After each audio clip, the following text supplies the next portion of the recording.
1 in 3 households had enough chickens to eat your kitchen scraps, there would not be an egg industry in the United States. It would be completely non-essential. Wouldn't have an egg industry because everyone would be growing their own. Everybody have their own eggs. Exactly how they made this decision. But we saw Justice Amy Coney Barrett side with John Roberts and the court's liberal wing. What a surprise there. And it was against the Trump's administration to push to freeze $2 billion. $2 billion. You and everyone you know, maybe everyone you've ever met, everybody that lives in the same town with you, will never pay $2 billion in income tax. So $2 billion in foreign aid. And the dissent came from conservative justices like Clarence Thomas, Samuel Alito, Gorsuch, Brett Kavanaugh. Romania, where they just came to Florida from, there were charges of rape, sex with minor, and human trafficking. Do you support the Attorney General's actions here? I do. I think those allegations have to be fully investigated, and then we go from there. The key thing is we don't tolerate the trafficking of women or, frankly, the abuse of women. We do not tolerate that. So if the Attorney General finds cause under Florida law to investigate that, then I wish him the best, and I support whatever he's going to do on that matter. Are Andrew and Tristan Tate welcome in Florida? No, quite frankly not. Because if you listen to some of the dialogue, I find it to be demeaning and disgusting.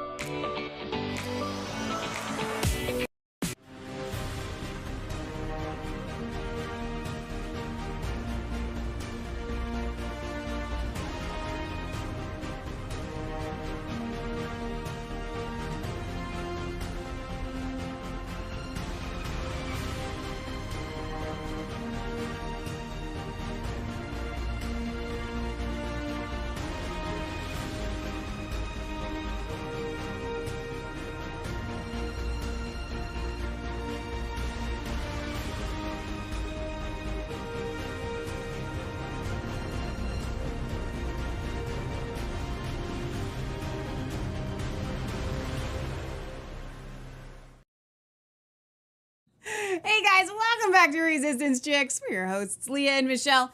It's Friday, which means we're going to bring you this week's headline news. And what a week it has been. It's been extraordinary. It's been extenuating. I don't know. I don't think that I can say it's been extenuating. Those are like circumstances. It's been... I had them all extravagant. Extravagant. I had them all the other day when I was doing. All right, so eggs. How much? Put it in the chat. How much are you all paying for eggs? Those of you who raise your own chickens, put that in the chat as well. You know we're in a fix and a bind when the United States is looking to get eggs from overseas. Now, I don't want your foreign eggs. I think it was like 13,000 like homesteads, like professional homesteads out there. What we're having right now is a supply chain issue, and it has to do with, for me, with the USDA. Because if there was an egg glomerate, a conglomerate for eggs, which used to be, so down in what we call Old Milford, we used to have this building, and it turned into a library, and then it turned into a Walgreens, and now it's a Dollar Store General. But before that, it was the egg exchange. It was an egg exchange. So any farmer around would come, and they would get a decent price for their eggs, and they would just come, and then they would then take those eggs, and then they would disperse them across the city to all different of grocers the grocers. And because Milford, where we're at right now, did you guys know that the county that I'm in was the fruit producing capital of America at one point, the whole country? I'm not kidding you. And it makes me sad. I don't even think about it. It makes me depressed. We're going back. But I remember talking to a lady who lived down the street. And pause that. It's distracting me. Okay. There's some sort of fight going on Will's Twitter. Okay. So she actually had a little farm, a big farm that she grew up on. This little lady, when she was a girl, she wanted to earn money, and her dad bought her 4 cows, and she milked these 4 cows, and someone before school and after school, and someone came by and got her milk, and then they took it to the dairy, and then they put it in a conglomerate, and then the milk went out to everybody. And the same thing with eggs.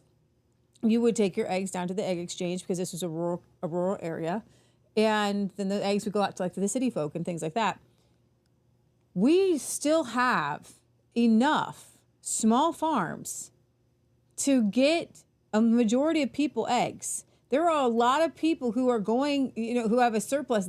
At this point in time, you guys might not know this, but as the days get longer, February it's not about warmth for the chickens. Yeah. February, because the chickens have gone through a natural chickens who actually have sunlight and go to bed and sleep. They actually go dormant. They stop laying for maybe 2-3 months. It's normal. Sometimes they molt, and it has to do with the daylight. Now you can encourage your egg layers to lay more eggs by putting artificial light in there. Ours started laying a little bit early because we've kind of used some Christmas lights in there. And February is basically the egg glut month. Glutton. It's like you're a glutton with all the eggs. We have so many eggs. It's not even funny. It's awesome. We're finding use for them all. I think that. But Michelle would like to sell them on the black market. Yeah. I if you are local and you got an extra 50 and you want to drop it off, I might give you 12. Okay? I got what you need, but it's going to cost you. It's going to cost you. Because you're taking eggs from a baby's mouth. We don't have any babies, but I just said that because it sounded cool. That's funny. I'm saying something here. Uh-huh. You ain't come and get my eggs, but if you want to pay, like really pay, you give me a call. You let me know. I may have some. Don't tell them how many we got. No. Don't tell them. Right. We're all right. We're all right. We're eating eggs. Now would be a great time to advertise. If you can't, for my perfect aminos that I take, because whether you know it or not, one of the highest forms of protein is eggs. Mm-hmm. Okay? If you can't get your eggs, you need the perfect aminos that Leah and I take every single day. Uncle Jackson, you know what? I can't make any claims because they don't make this kind of claim. Right. But we started giving Uncle Jack the perfect aminos. Yeah. Because we started noticing some slippage of the we can't get him really to eat that much protein. And right. I got him to eat a couple eggs yesterday, but it's kind of hard going. I'm telling you, almost 100% stop on the slippage of the mind when he started taking those. Can't explain it. Just saying the brain needs protein. Yeah. Okay, that's all I can say. But resistancechicks.com/body health. That's where you can get your perfect aminos. But eggs, when I was a kid, even going up to, I remember when the county came after us to get rid of our pigs and chickens. And the county guy that was like, yeah, I want to farm. I want to raise pigs and chickens. He's like, but I try not to eat too many eggs because, they're high in cholesterol. Like when I was growing up, we were taught that eggs were bad for you. That has been, I think, completely debunked, especially farm fresh eggs. Like, I know normally at our intro, I was going to give you a little bit of every single story, but we're just going into the egg story and we'll just tell you about the rest of the stories later. But I was thinking about this culling, aka killing. 150 million? Right. So I have a different opinion about this probably than 100% of everybody else, including Leah. Okay. I look at CAFOs. Yeah. I should say I have a different opinion than 100% of egg eaters. Okay, because people that are vegan are going to agree with me. These CAFOs, the confinement operating, what is it called? It's a confinement animal farming operations. Yeah. Are the cruelest form of raising animals. So when you go to the grocery store and you eat an egg, I don't know what the percentage is, but all of the white ones that don't say free range, okay? Even the cage-free ones are not great, okay? They have to say free range. If you're not getting free range eggs, your chicken is living a life of such high torture and stress you can't even imagine. And you're going to be eating that, okay? They're going to put that into the egg. All those stress hormones and everything of just like living like this 24 hours a day, 7 days a week with light on you all of the time. And they have grates in the floor. If you don't want to hear this, you can just stop me right now, but you should. If you're not man enough or woman enough to hear this, then you're not really a good person. Okay, you need to know this is how your eggs are produced. there are grates in the floor because if a chicken gets sickly, they don't go in and check on those chickens. If one gets sickly, it just dies, and and it gets trampled by the other chickens and turns into a trampled mush.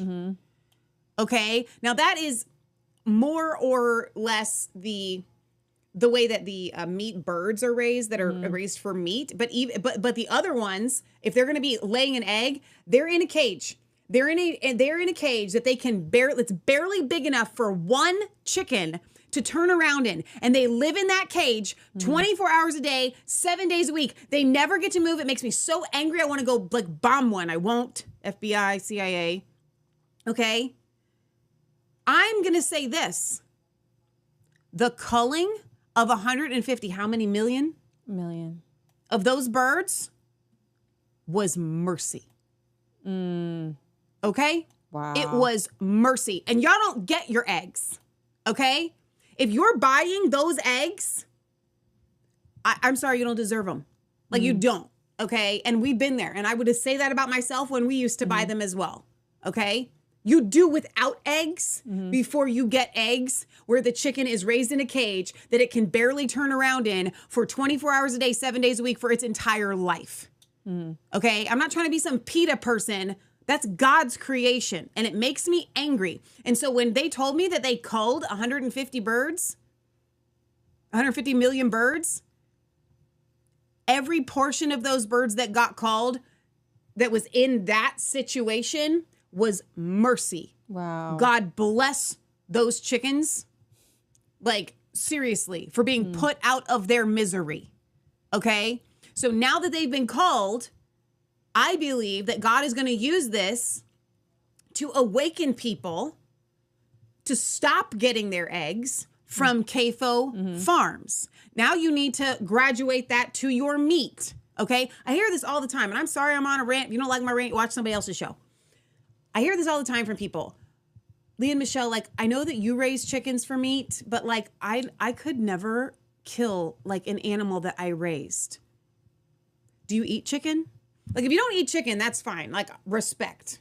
Okay? But if you eat chicken and you come at me and you say that, you're like, I could never kill an animal that I raised that had like a super happy life, but I'll totally buy a chicken that was raised, you know, where it couldn't move and all of its companions got trampled into chicken goo. Like, that's fine with me. Like, I'll eat that chicken. Like, you retard. I said it out loud, okay? Michelle. I'm only talking to those that have said stuff like that to me. You don't, yeah, but being more intelligent.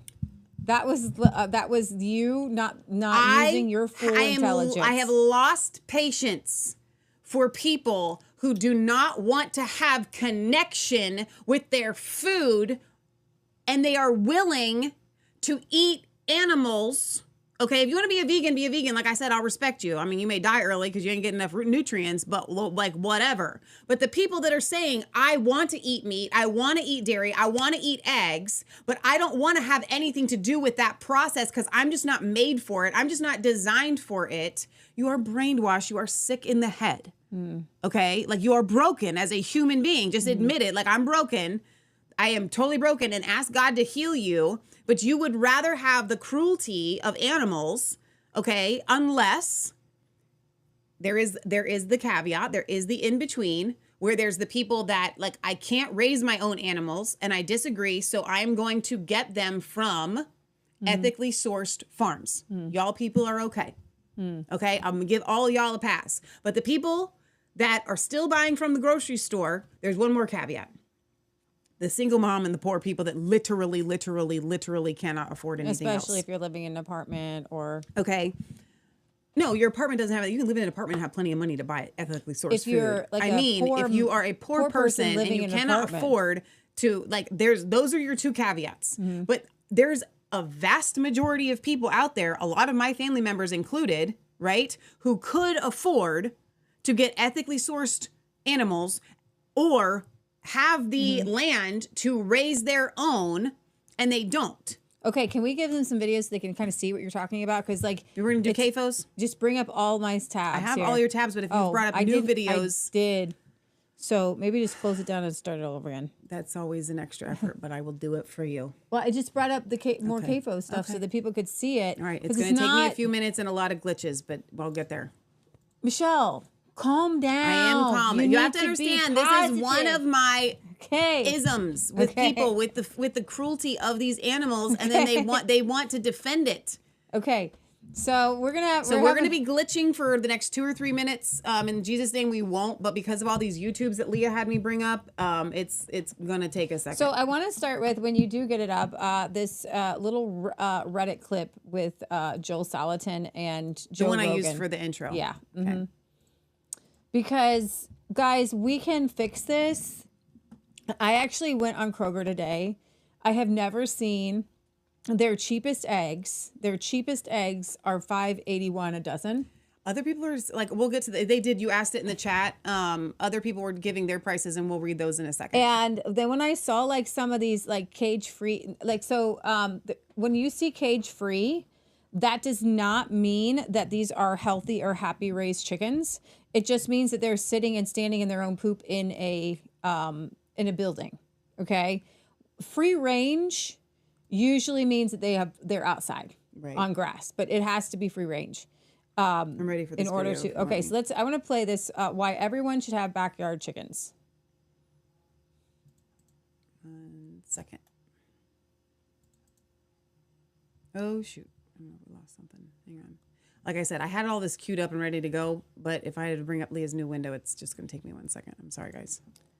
All right. It's well worth the wait. It's always worth the wait. You know, I was listening to that on, Lynette's guy has a little trouble. So you just kind of got to roll with it. You got to breathe. Lynette just rolls with it. Just roll with it. Here we go. Here's Joel. This is from 2 years ago when he was on Joe Rogan. A city in Belgium offered 3 chickens per household to anybody that wanted a chicken. They had 2,000 families. Raise their hand, says, yeah, we'll take 3 chickens. So they got 6,000 chickens, distributed them through this city. First month, it dropped 100 tons of food waste to the landfill. What? And so not only did they eliminate the landfill waste, all these people now suddenly had chickens. And Pat's done all the math on this and shows that if 1 in 3 households had enough chickens to eat your kitchen scraps, there would not be an egg industry in the United States. It would be completely non-essential. Really? So that's the power of integration.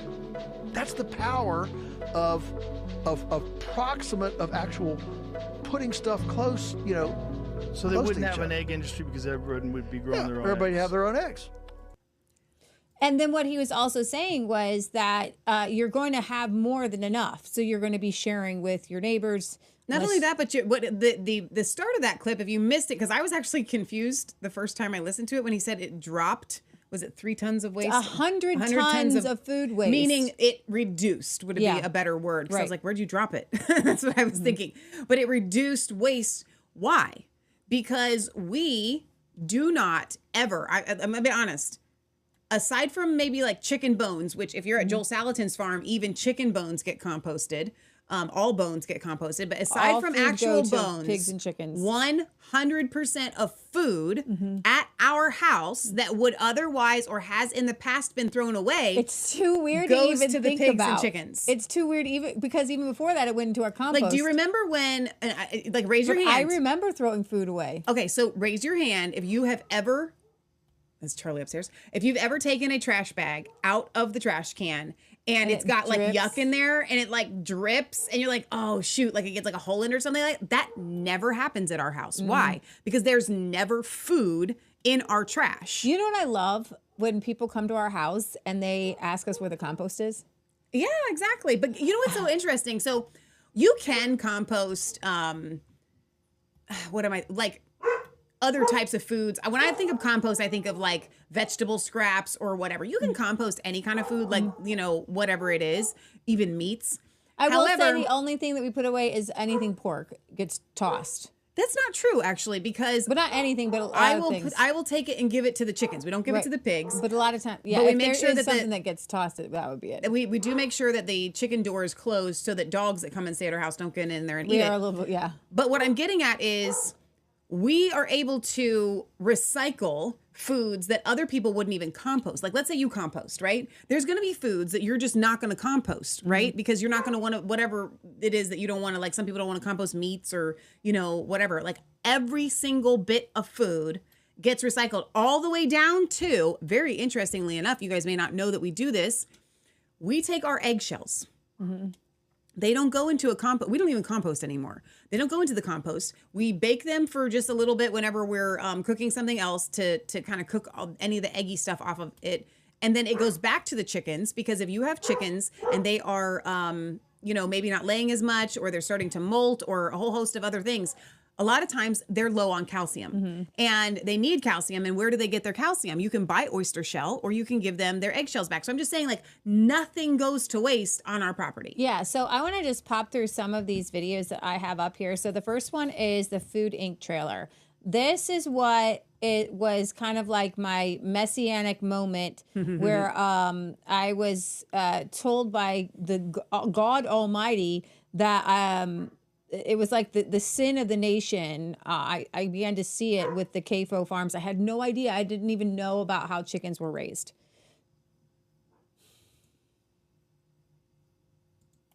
Is this going to be a copyright? Oh. I doubt it. The way we eat has changed more in the last 50 years than in the previous 10,000. The modern supermarket has on average 47,000 products. The industry doesn't want you to know the truth about what you're eating, because if you knew, you might not want to eat it. We've never had food companies this powerful in our history. Everything we've done in modern agriculture is to grow it faster, fatter, bigger, cheaper. If you could grow a chicken in 49 days, why would you want one you got to grow in 3 months? When you go through the supermarket, there is an illusion of diversity. So much of our industrial food turns out to be rearrangements of corn. Rearrangements of corn. Look at all that. Sometimes you look at a vegetable and say, okay, well, we can get 2 hamburgers for the same price. They have managed to make it against the law to criticize their products. There is an effort to make it illegal to publish a photo of any industrial food operation. I find it incredible that the FDA wants to allow the sale of meat from cloned animals without any labeling. Peanut butter contaminated with salmonella. E. coli has been found in spinach, apple juice. Smells like money to me. The average consumer does not feel very powerful. It's the exact opposite. When we run an item past the supermarket scanner, we're voting for local or not, organic or not. Look at the tobacco industry. The battle against tobacco is a perfect model of how an industry's irresponsible behavior So you can pause that there. changed. You know, Patriot Gallery and I went to the grocery store the other day, and she was like, there's not much in our cart. And she goes, because we have everything at home. And I will say, when it comes, there are sometimes when I put a lot of stuff in the cart, like we buy bulk with a lot of staples. And so we'll buy beans in bulk, rice, we buy in bulk, but by and large, I mean, we buy sour cream, we buy some cottage cheese. We don't have a dairy cow. So like if we had our own, we don't have the ability to do the dairy cow. There was a time though when I was getting like 4 or 5 gallons of milk. I think we right now we get 3 gallons. I was getting like 4 or 5, and I was making all of our own yogurt, a lot of butter, and cottage cheese and things like that. So it can be done, especially if you have your own cow. But not everybody can have their own cow. Not everybody can do their own meat. But one of the things that like almost everyone can do is raise 3 or 4 chickens. You know, Leah. But I want to say this before I get started. I want to show you guys some ways that you can do this. If you Google egg shortage or is our backyard chickens the solution for egg shortage, do you know the entire first page on Google are articles that say why backyard chickens are not the solution for the egg shortage, and why it's gonna be thousands of dollars for you to keep chickens, and why it's more expensive for you to eat to grow your. There is a concerted effort by demons, I'm gonna tell you, to get you to not raise the one farm animal that every single person can raise. And I'm gonna tell you guys how I know every person can raise this. Besides, I know if you live in an apartment. So we have a little town called Milford, and in old Milford, they have the smallest lots known to mankind. We call them postage stamps. Like a not even an eighth of an acre. Okay, and there are people who raise backyard chickens, 4 or 5 hens. You don't even know they're there, and they have landscaping, and they make it happen. So you can literally raise, and I would say if you don't have a lot of space to raise chickens, then just raise like 3. And I want to tell you something. We have a dog here named Charlie. Charlie's parents are out of town. Charlie's parents' mom had a whole flock of chickens. And one by one, this whole flock of chickens died. And they are down to one chicken that is how old? 8. 8 years old. And this chicken lays almost an egg a day. I've never heard of that before. I don't think we've ever had an 8-year-old. 8 years old laying an egg a day. And so she gets an egg a day. Seriously, and it's just mind-boggling to me that, and once the infrastructure is built, you just get a little chicken feed, and it's like minuscule. People saying that raising egg-laying hens is expensive I don't know what they're doing. No, they're talking about like buying one of those chicken tractors, right? Or whatever, like a pre-made chicken coop. Mm-hmm. Okay, which you absolutely, unequivocally do not need. But let's say it's a building, and I do recommend actually a bigger one than a smaller one. But you know what? You can get a prefab shed. You can have somebody help you get shed. Matt built ours from pallets wood for basically free with a roof on it. So Jill and Wade, they were at our pork butchering class. And I went out because they're going to do some meat chickens. And we may end up doing a butcher workshop either there or here. And you guys can come to that in the fall. And she showed me what she built for her hens. And she went on Facebook Marketplace and she got an old playhouse. Oh, cool. From somebody, right? Yeah. And then put one of those... I think she got this on Facebook Marketplace too, a dog kennel like fencing. Yeah. And that is her, and it's big. It's her run. That's her chicken coop and run. Okay, cool. Okay, but as happens with all of us that keep chickens, they roam the whole yard. But they go to bed there at night, right? But she got all that on Facebook Marketplace. Does she have any dogs keeping the chickens during the day okay? She does have a dog that keeps the chickens but okay. She doesn't have any other fencing for the chickens? Are they just in kind of a rural area? They're in a rural area, yeah, but they have coyotes. But they have like wild animals. My and hawks. point is that I'll drive down. We have a main road called 131, and there are several houses that these chickens are just roaming the front yard all day. Not doing any issues to any plants. Do you know this? Do you know the cool thing about chickens? They put themselves to bed at night. I know. And Charlie's chicken. They have an automated door. Has an automated door. Comes up in the morning, goes down. That chicken is in bed when that door goes down. They don't. He adjusts it. So David adjusts the time as the sun starts to. I'm just saying, like once you've got the infrastructure, it's like it's minuscule. I don't do anything for those chickens. Okay, like so what we do for our chickens is once the infrastructure is there. Now we'll say, because we allow our chickens more space to roam. Okay, we have had to fence out. We don't have to feed as much, and what we've done is we've had to fence out a garden. I want to show you guys some ingenious ideas on what you might want to do. We have a lot of news that we're going to cover, but this is most important. This is important. Okay, I don't want who makes money from eggs. I don't know what that one is. Close that one out. Close that one out. I think this might be one. Oh yeah. Oh, this is hard. Life of chickens. They're high stress. Make it 2 times. In this We'll shed, get it through quick. tens of thousands of chickens are raised for food every 2 months. Oh my gosh. Crammed together, these birds can hardly move without bumping into one another. They spend day after day of their short 40-day lives here. That's all poop. Growing larger and larger and sitting on the feces-covered litter And lining the they're floor. just picking at their own poop and just eating all day.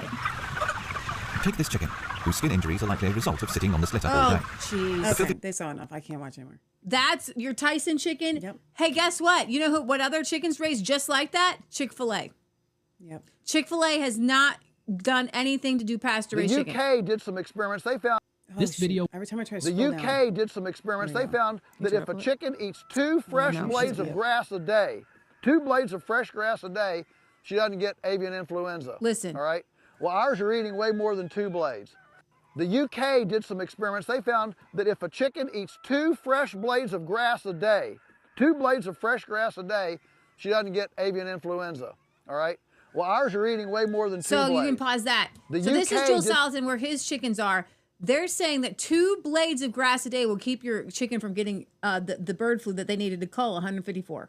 Okay, go to the next one. Hang on, I'm trying to turn this into, where's the dark mode on here? I don't think I have very many. I know, but I just want it for all of them. Here we go. Let's see, dark theme is a little bit easier. The UK. Have you ever seen chickens walking on overpasses? It would look like tigers in a zoo.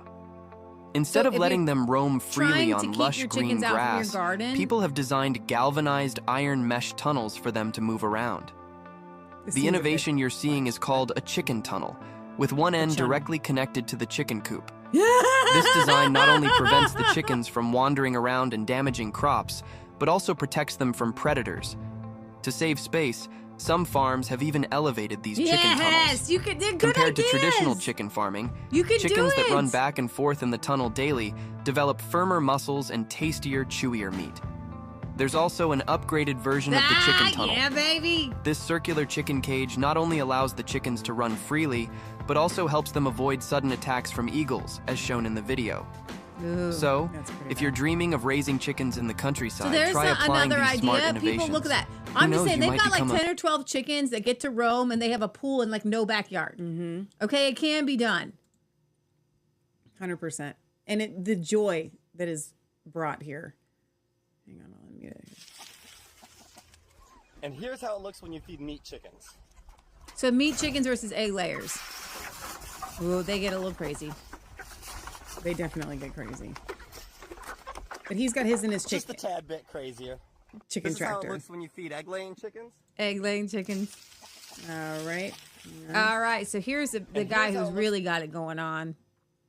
Pasture-raised flock This of is our laying hens. pasture-raised flock of laying hens. Every 3 days, we move them to a fresh new part of the pasture. And the egg wagon, equipped with feeders, waters, nest boxes, and roosts, moves with them. This is so good for our pasture. You can see where the egg wagon was in the prior rotations. And our eggs are absolutely delicious. This is our There are plenty of people like this who are willing to sell you eggs, by the way. 100%. This is there's a lady A who's common question I get about the hoop coop is how many chickens will it fit? And the annoying answer is, it depends. Check the caption to find out why. So she's A just common got, question I listen, get I about want the you to see this real quick. This is one of the cheapest, easiest ways to make a chicken coop. She's got hog panels. You're doing you're doing it yourself, hog panels. All you got to do is get somebody who can help you build a door. Okay, play it again so they can kind of see the whole thing. Is how many chickens will it fit? And the annoying There are plans online. You get a 2x4 holding it together on the bottom. You're framing out a door, and hers actually moves. So she's got it. Yeah, she's got it. So you couldn't finish play it one more The time. answer is, it depends. Check the There's her wheels. Now, this is important what she's doing there. You don't have to use this kind. I've seen people use bicycles. I've seen people use a whole host of things. The idea is you want the chicken tractor to lay flat on the ground so the predators don't get in and the chickens don't get out. Right. But when you want to move it, you want gotta have those to elevate it a little wheels to elevate like a dolly. So she's just got a system that will then lock those wheels into place and kind of stand that end of that chicken tractor up. to find out why. There you go. Okay.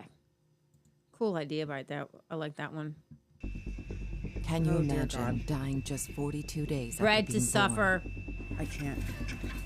Life of a chicken in a factory farm. Your life cut short just so an industry can make money. Okay, New close evidence it out. released by You Animal get it. Equality. I can't. I like the happy videos better. I think this is the same one up twice, looks like. No? Yeah, that's the Food Inc. chicken clip. You can close that one out. We don't want to suffer, make you guys suffer any more than you have to.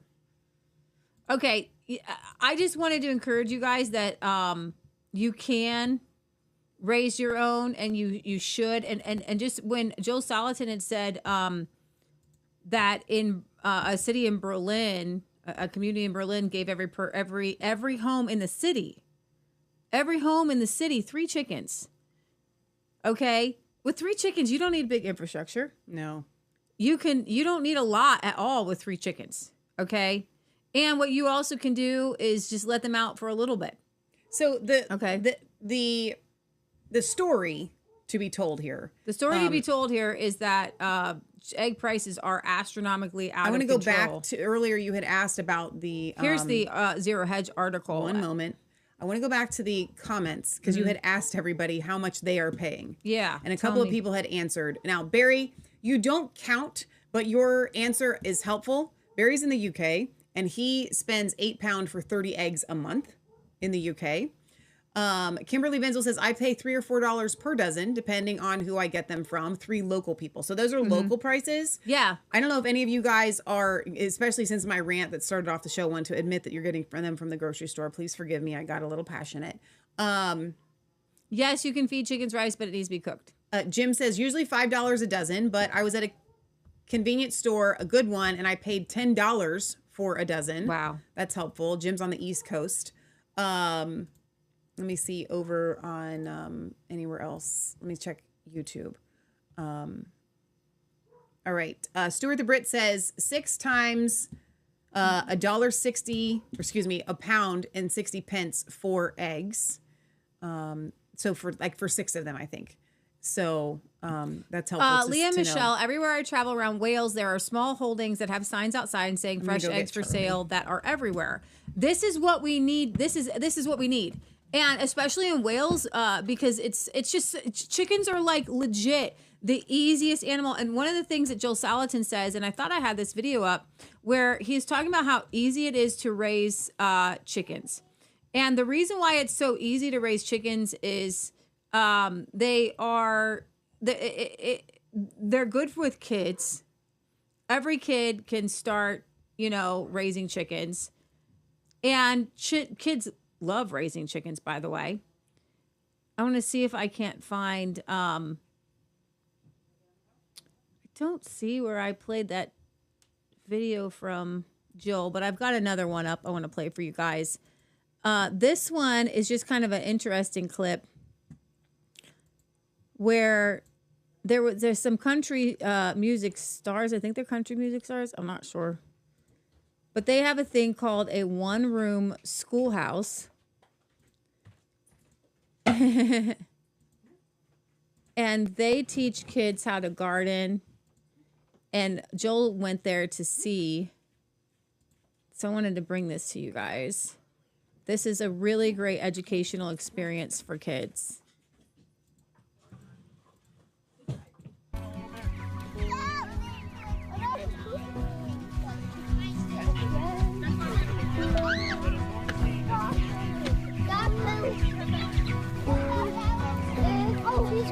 So the kids all have chores they do every morning. That's a very basic chicken tractor built out of PVC pipe. All right, go through this bucket up one more time so we can put a little more in. That's good.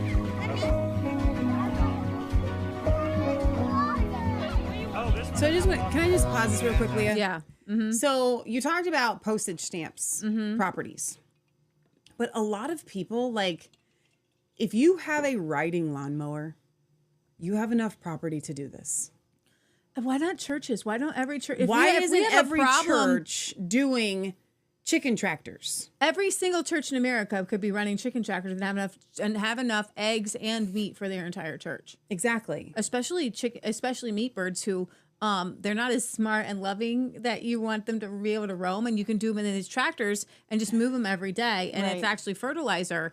And I would love to see pastors just have a work day with the men in their church. If you go to a church, yeah, everyone at Harvest Revival Center, everybody at House of Restoration that watches our show, yeah. I have actually taled to Katie at Harvest Revival Center about it. Brian. Brian's been Brian wants to do it at House of Restoration, but the pastors need some help. Well, honestly, they need you guys to come to them and say, "Hey, I want to just use your property. I want to do this as a church. Just let us use the property." Right, and I can guarantee you, at least Neil and Brian would say yes. And every church should be. I mean, you have these food pantries, and everybody comes to drop off all these canned goods. when you could be raising meat birds for the entire community, right? And having butcher classes. So that's some netting. Sometimes you may have predator problems. Did you showcase the difference between an eggmobile and a chicken tractor? So what you're looking at right there, you can turn it down a little bit, is an eggmobile. That is your traveling, and those are turkeys. Okay, that's a turkey mobile, the same thing. That's a traveling turkey mobile, so that you can they all need to go to bed at night. It's interesting. Good morning. How meat birds and laying hens are raised just a little bit different. Yeah. Good morning, friends at home. So this is a one-room schoolhouse, and they start with prayer. I hope we have fun today. Thank you for Joshua, Aiden, Willow. She's going to pray for every kid. We can put forward. And serve its most valuable. So this is Joel at the one-room schoolhouse. Republicans. No, I just wanted to show you guys. Can we make sure he can do that? We'll practice after this. Yeah. So this is something, and I love that, like in this particular school, it's basically homeschool. The parents are all involved, and they all just have the kids come to one place every day, and they have chores, and they learn how to grow food, and they all learn things, and it just makes me like cry. These are happy kids. Yeah, their parents are around. They're not having, it's more like day camp versus school. Yeah, and there's a whole nother excitement when you're school or you're getting together with other kids to learn versus going to public education, you know? And so when you've got a bunch of parents who are like, hey, and this is what I feel all schools should be. I think that there are so many different skills that each adult has, and that you should bring that and then teach the other kids, because you may have 4 or 5 kids and one of them may be inclined to do what you do, and then somebody else might be inclined to learn something from another parent.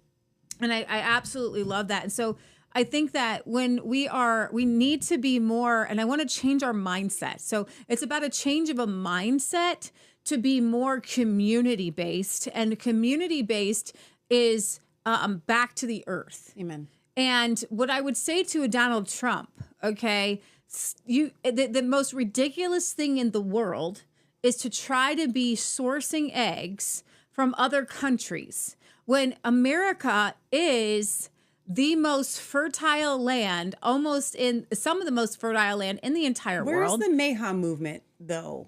In all of this, I did see Joel, and I saw some other people posting that there are thousands and thousands of backyard farms, and you don't, and you can get free range eggs. Now, if you try to get free range eggs at the grocery store, I was looking at Kroger, $13.99, and so then I was like, well, I'm in the wrong business. But the problem is that Kroger buys them probably for like $10 or $8 and then marks them up, right?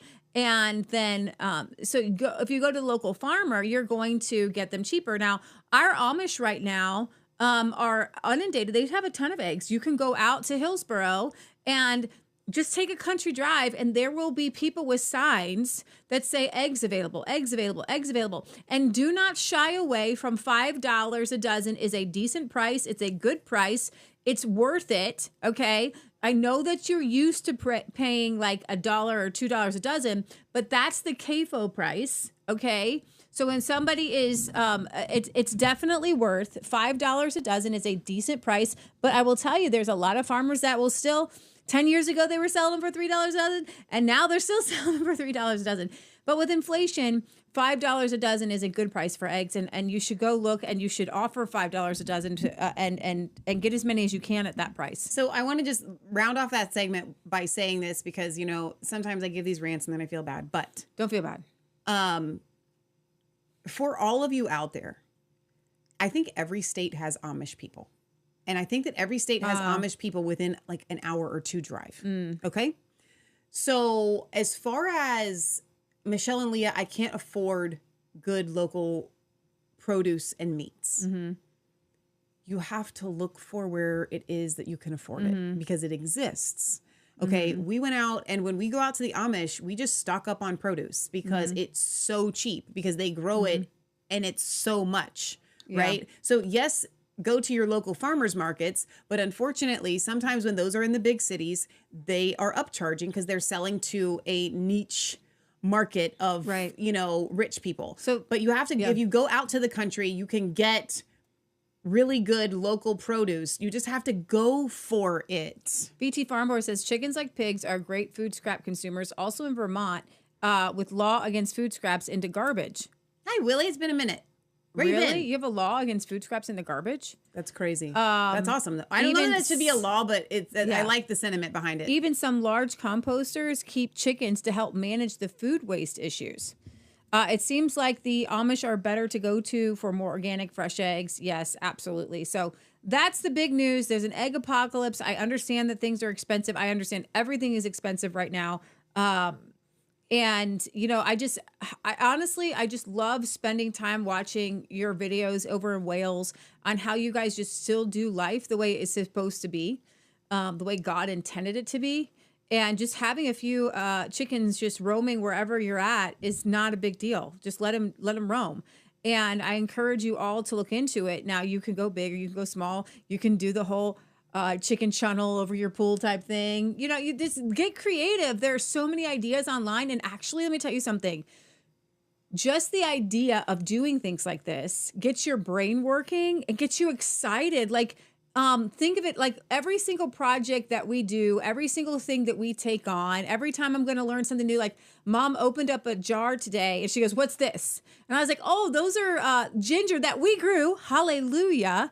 I got a recipe for, it's a recipe that you put fresh ginger into honey and it preserves the ginger, and it's so cool. It's a way of fermenting the ginger. And she's like, "Oh, I'm supposed to eat some of that." So she took a slice and I took a slice. We both popped it in our mouth, and it's been sitting there for like 8 months, sitting in honey. It's actually turned kind of watery. You used my honey for that. I did. I want to make sure we got the good bacteria with that. And every time we come up with another project, like we got to dehydrate and we're learning how to do that. Like, I'm going to tell you something, the neurons that fire in my brain doing these things, coming up with new projects, whether you're making bread or doing sourdough or coming up with, we still have the washing machine on the list of building. And I'm excited about doing that at some point, I'm excited about doing laundry outside. Yes, I am. I very much want to. I want to wring it. I want to use the wringer. I want to use the washer. I want to hang it up. Mom and I just did a really neat experiment. You can watch it. I think I turned it into a reel, but check it out on Facebook. The reels aren't posting with audio, and I forgot the last time. How do we do that? I think that it just doesn't work. So stop doing the reels on Facebook. Well, they're not working. Can we figure out? Other people do it. I think if you turn them into it from their little option, there's no audio. So you have to just do it yourself. I know. So every video you've been doing these reels, they don't have audio. I hate it. Okay. I know. So why do they give you the option to do it? Tell them about what you did. So we cleaned silver. And with salt, baking soda, and foil. This is genius, by the way, because I have, really scrubbed with the tarnish remover, and it takes so much time. And all we did is we dunked them in boiling water, and it took the tarnish off. And it's like it's electro whatever. I don't know if it's magnetic, but it pulls the tarnish off into the water. It has a electrostatic thing that's going on. You can see the bubbles going on. So there's a lot of cool things like that you can do, and really cool homeschool things. I'm like, how come I never learned that in school? That was so fun. Like, I didn't learn anything cool in school. I wish I did. I'm too cool for school. All right, you guys ready to get into some kind of boring news? I'm just kidding.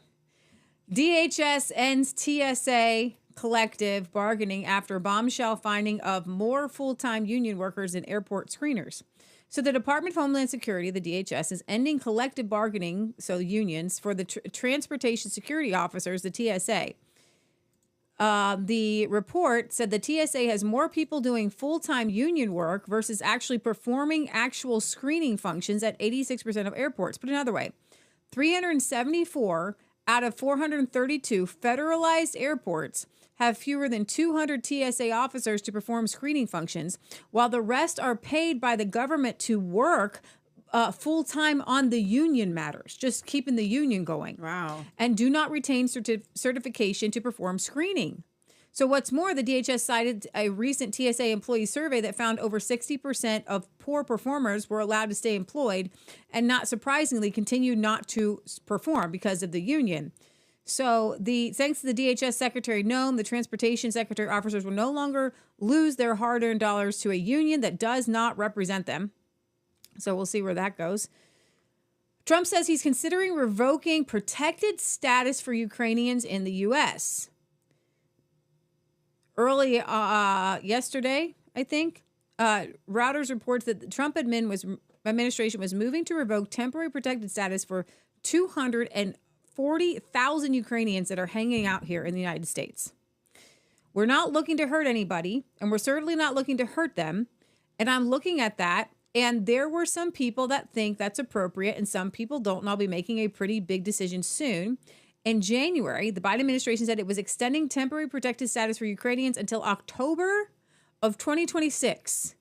What does that exactly mean for Ukrainians, protected status? Does that just mean that they get to stay here? Yeah. Okay. Yeah. It's so like they can come in here versus like the Mexicans or South Americans cannot. So anybody from Ukraine can just come here. Right. And just stay. Okay. So Homeland Security Kristi Noem, who ordered the Venezuelan suspension, says that administration also pursued other actions limiting temporary legal pathways, including suspending the refugee program and the temporary protected status of roughly 600,000 Venezuelans living in the United States. They don't need to be here. Right. Y'all voted for your guy. What do you need to be here for? You don't have a war going on. Why are you here? Go home. Sorry, I don't mean to be rude. Stuart the Brit says it's electrolysis. Thank you, guys. U.S. scours the world for eggs. I am stunned. This is huge. Michelle, Leah, have you read the U.S. Constitution? Yes, actually. I have too. And I've read it several times. And you know what I don't see anywhere in the Constitution? I looked back in my brain the times that I've read it. And I do not recall anywhere saying that the United States in the Constitution owes anyone else in the entire world money. I haven't seen that in the Constitution. In case you guys didn't know what SCOTUS is supposed to do, the Supreme Court, do you know the Supreme Court, their sole duty, sole responsibility is to decide case by case the constitutionality and what the Constitution would say or speak to on a certain issue. But you have Amy Coney Barrett, who my mom called a witch at the very beginning, and she is a witch, and she sided with the liberals in this case against Donald Trump, against you, against me, and against the Constitution. Everybody on the left is just pretending like they're upset with how the Supreme Court is stacked. Because Justice Roberts is a centrist leftist at best, and Amy Coney Barrett is a liberal Catholic. A liberal Catholic. So my mom said, because there was a really interesting case that's before the Supreme Court that our friend Audrey Warner got to write a brief for, and it has to do with Netflix and other media corporations who do not want to have to put age verification on their content if it has pornography.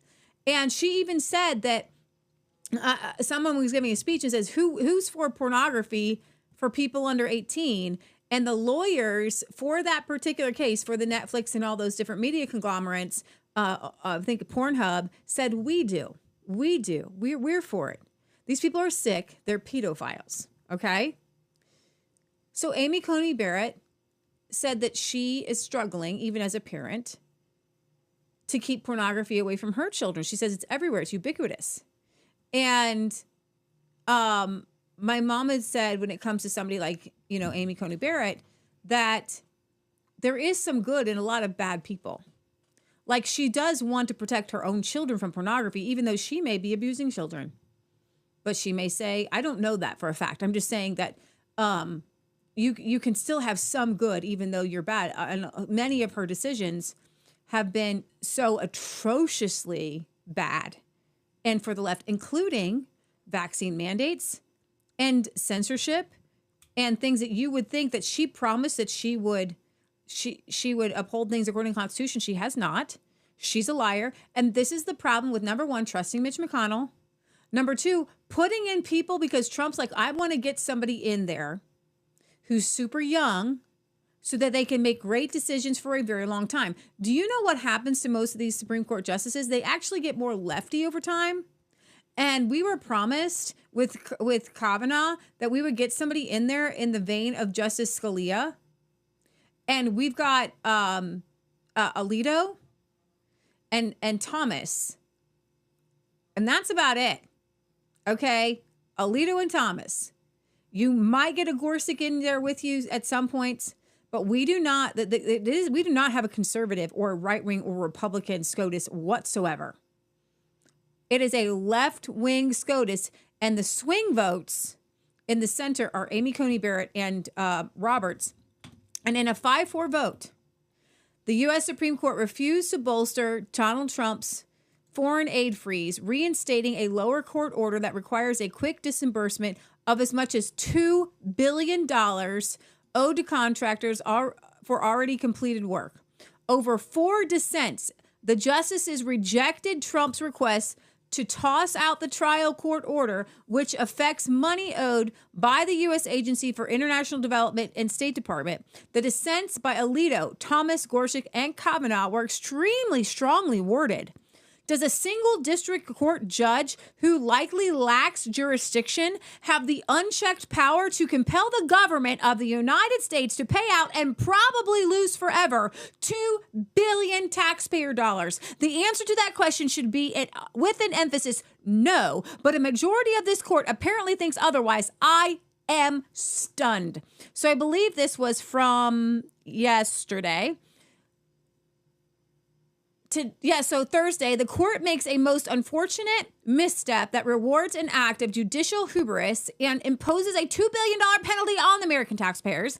The district court has made plain its frustration with the government, and respondents raised serious concerns about non-payment for completed work. But the relief ordered is quite simply too extreme a response. A federal court has many tools to address a party's supposed non-feasance.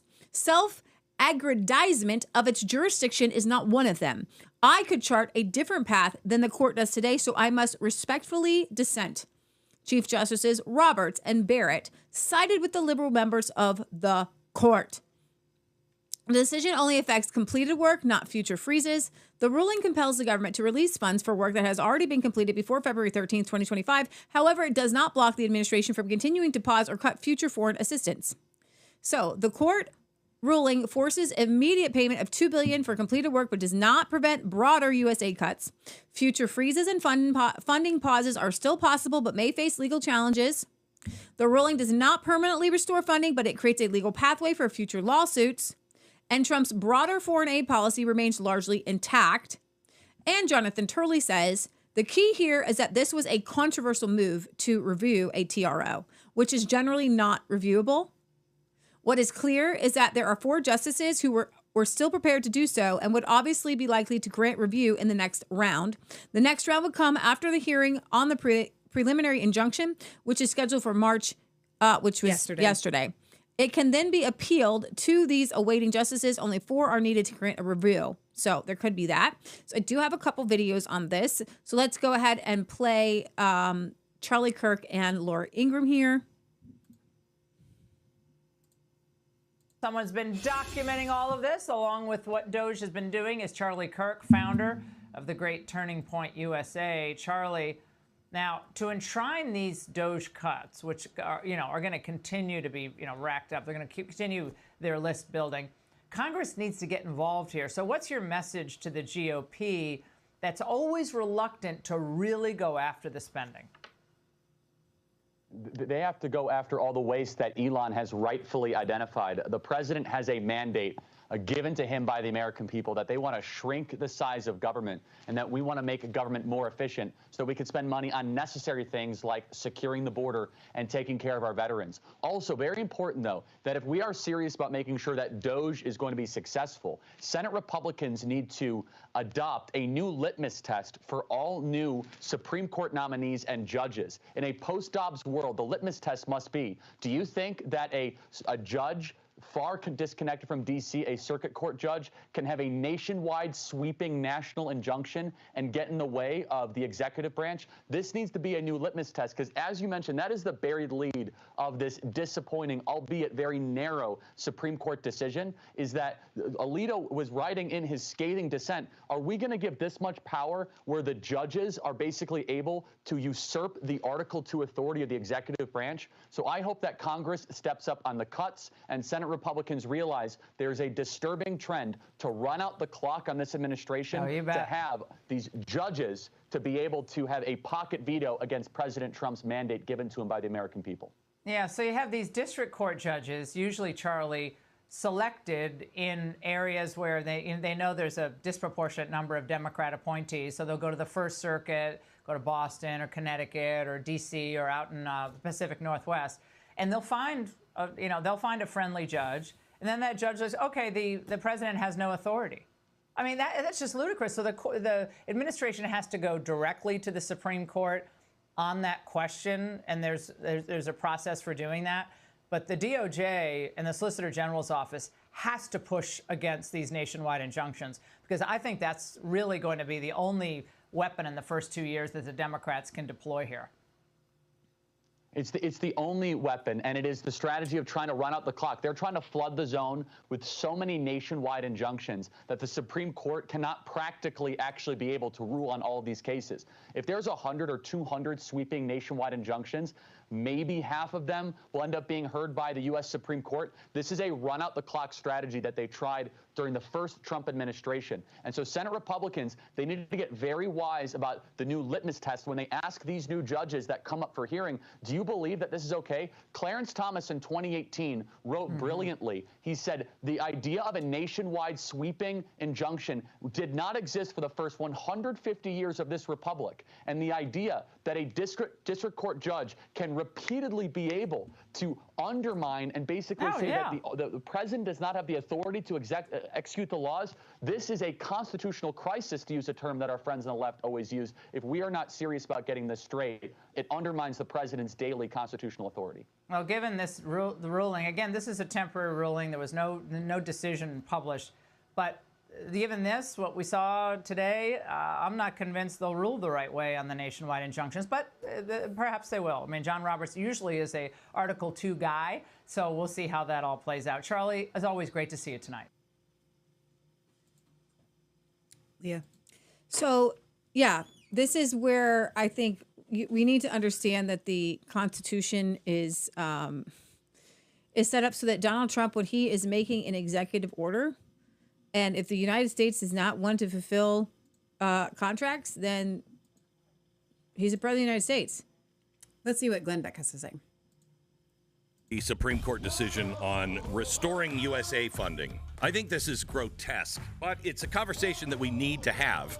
And it doesn't end with, we're not going to listen to the Supreme Court. It leads right to, please, Donald Trump, make sure you're finding a Scalia as our next Supreme Court justice if you get to appoint one. The question is, who really holds the reins of our government? Yesterday, the Supreme Court ruling came out, and they really didn't, because it was a quick turnaround, it's not a full reading of what everybody was saying. And I want to know exactly how they made this decision. But we saw Justice Amy Coney Barrett side with John Roberts and the court's liberal wing. What a surprise there. And it was against the Trump's administration to push to freeze $2 billion. $2 billion. You and everyone you know, maybe everyone you've ever met, everybody who lives in the same town with you, will never pay $2 billion in income tax. So $2 billion in foreign aid. And the dissent came from conservative justices like Clarence Thomas, Samuel Alito, Gorsuch, Brett Kavanaugh. Now, this was, Scalia talked a lot about this. And let me break it down in this way. The federal government is like a giant kitchen. Congress is the head chef. Okay? They write the recipes and then order all of the raw ingredients, laws, and the budgets. Got it? The president is the kitchen and manager of the chef and all of the kitchen. He decides, how do we execute this? How do we do this? And the Supreme Court is really the food inspector who's called in when there's, worry about food poisoning, botulism, something really bad that the restaurant was never supposed to put out. That's what it's supposed to be. In this case, President Trump, on his first day back in office, he signed an executive order to freeze $2 billion in USA funding. Okay, why? Because he suspects deep corruption. So the money Congress had already earmarked for foreign aid, which is their job, it gets blown out of the water. Now, his team said, let's look for waste, fraud, and abuse. Now, that comes right from his campaign promises. That's what he was elected to do.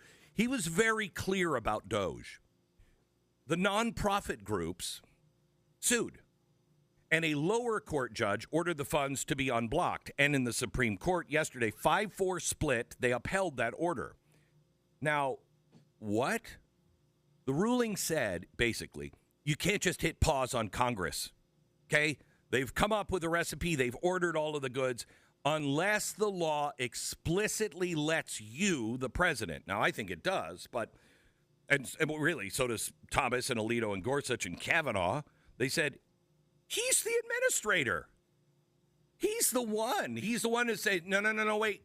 I think there may be some sort of botulism in some of these ingredients. I'm not putting them into the food. A lot of people don't know that I'm a painter. You can fast forward a little bit.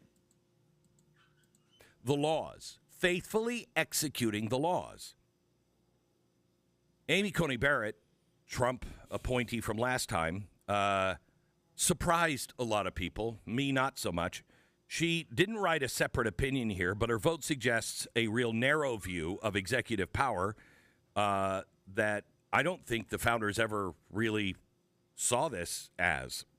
Scalia, were he alive, might have dissented and gone the way of Alito and Gorsuch because he always railed against judicial overreach. There was a court case back in the 80s, Morrison versus Olson. He warned letting courts micromanage executive discretion, I'm quoting, enfeebles the president's constitutional role. What does that mean? The president oversees his domain. Congress oversees their domain. And there can't be any judicial meddling in this unless the Constitution or Congress clearly says so. Okay, you can pause that. So this is very interesting. If you just go to my Twitter,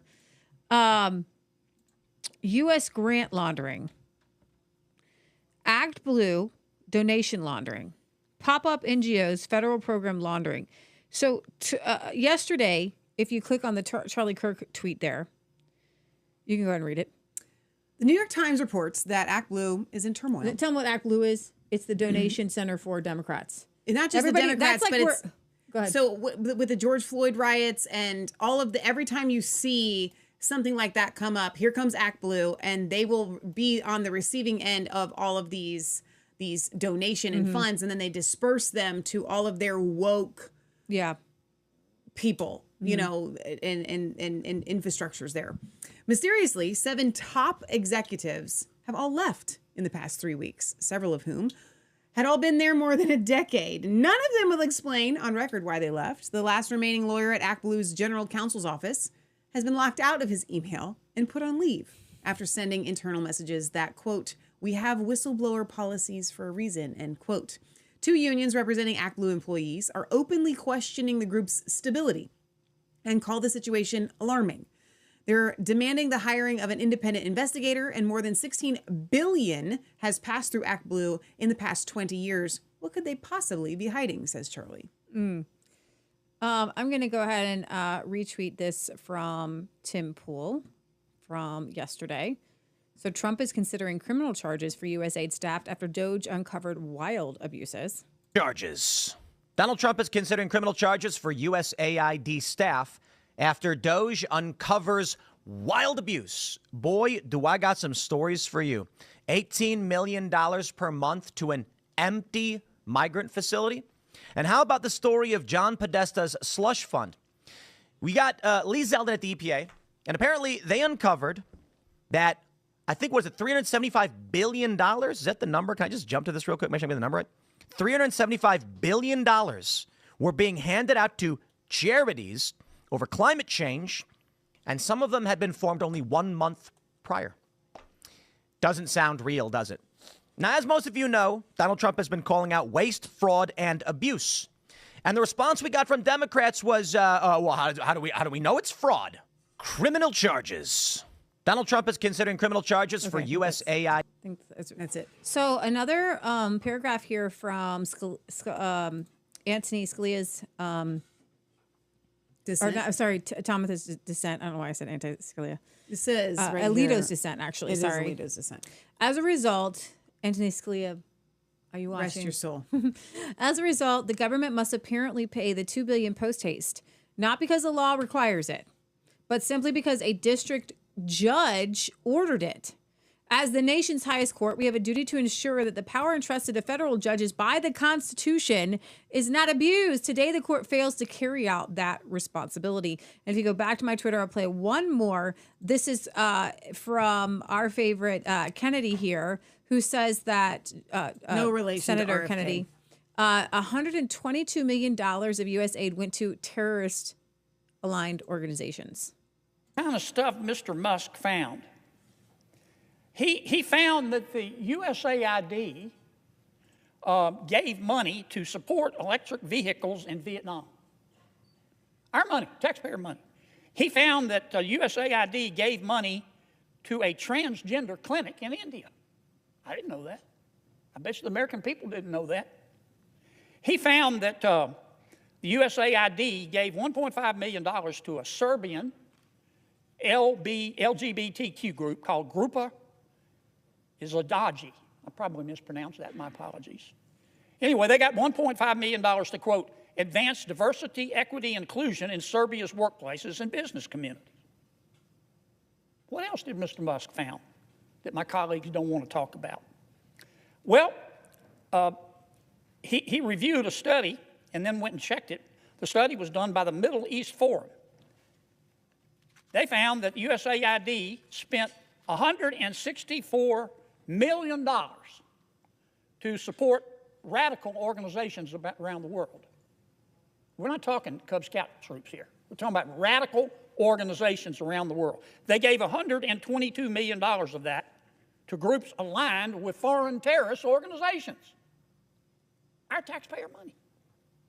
According to this report in Mr. Musk, the USAID has given millions of dollars to, quote, organizations in Gaza controlled by Hamas. Why aren't my colleagues talking about that? Recipients of the money, they found, have, quote, called for their lands to be cleansed from the impurity of Jews.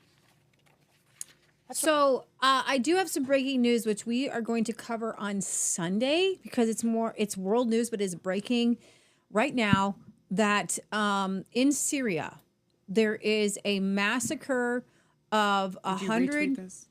I can just retweet this. A massacre of about 100 Christians. And right now, the Russians in Syria, they have an air base there, are giving shelter to the Christian Druze and Alawite women and children at the Himyim air base in Syria. Is it the same tweet as this one? Not the same tweet, but is it the same story as this one from It is Jack the Poso? same story. I just wanted to leave this highly video up. disturbing. So this said that they are making these people crawl on the floor and bark like dogs. And then they right before they kill them. I don't want to bring up these videos or pictures. The jihadis are slaughtering non-Muslims in Syria right now. The media continues to remain silent about these evil and barbaric acts. The moderate rebels are wiping out the entire communities right now in Syria. This is disturbing. There are videos of just all of the minorities being rounded up beaten, tortured, laughed at, executed, and then executed. There is something highly disturbing happening right now, and the United States had everything to do with this.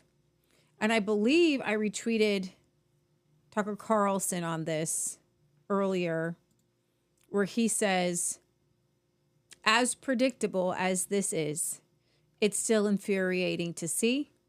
For decades, Bashar al-Assad protected minority religious communities in Syria, including the country's largest Christian population. No one in the United States was allowed to notice this, and anyone who did was immediately denounced by neocons as a dangerous extremist. Michelle and I covered this, and I don't want to be like one of those people like go back and say we said it first. But I'm going to tell you something. When it comes to Syria, we were the first. We actually had a very large following on YouTube, such a large following that Julian Assange saw us, another anti-war leftist, Caitlin Johnstone, saw us, and began to retweet our investigations, which were here in the United States.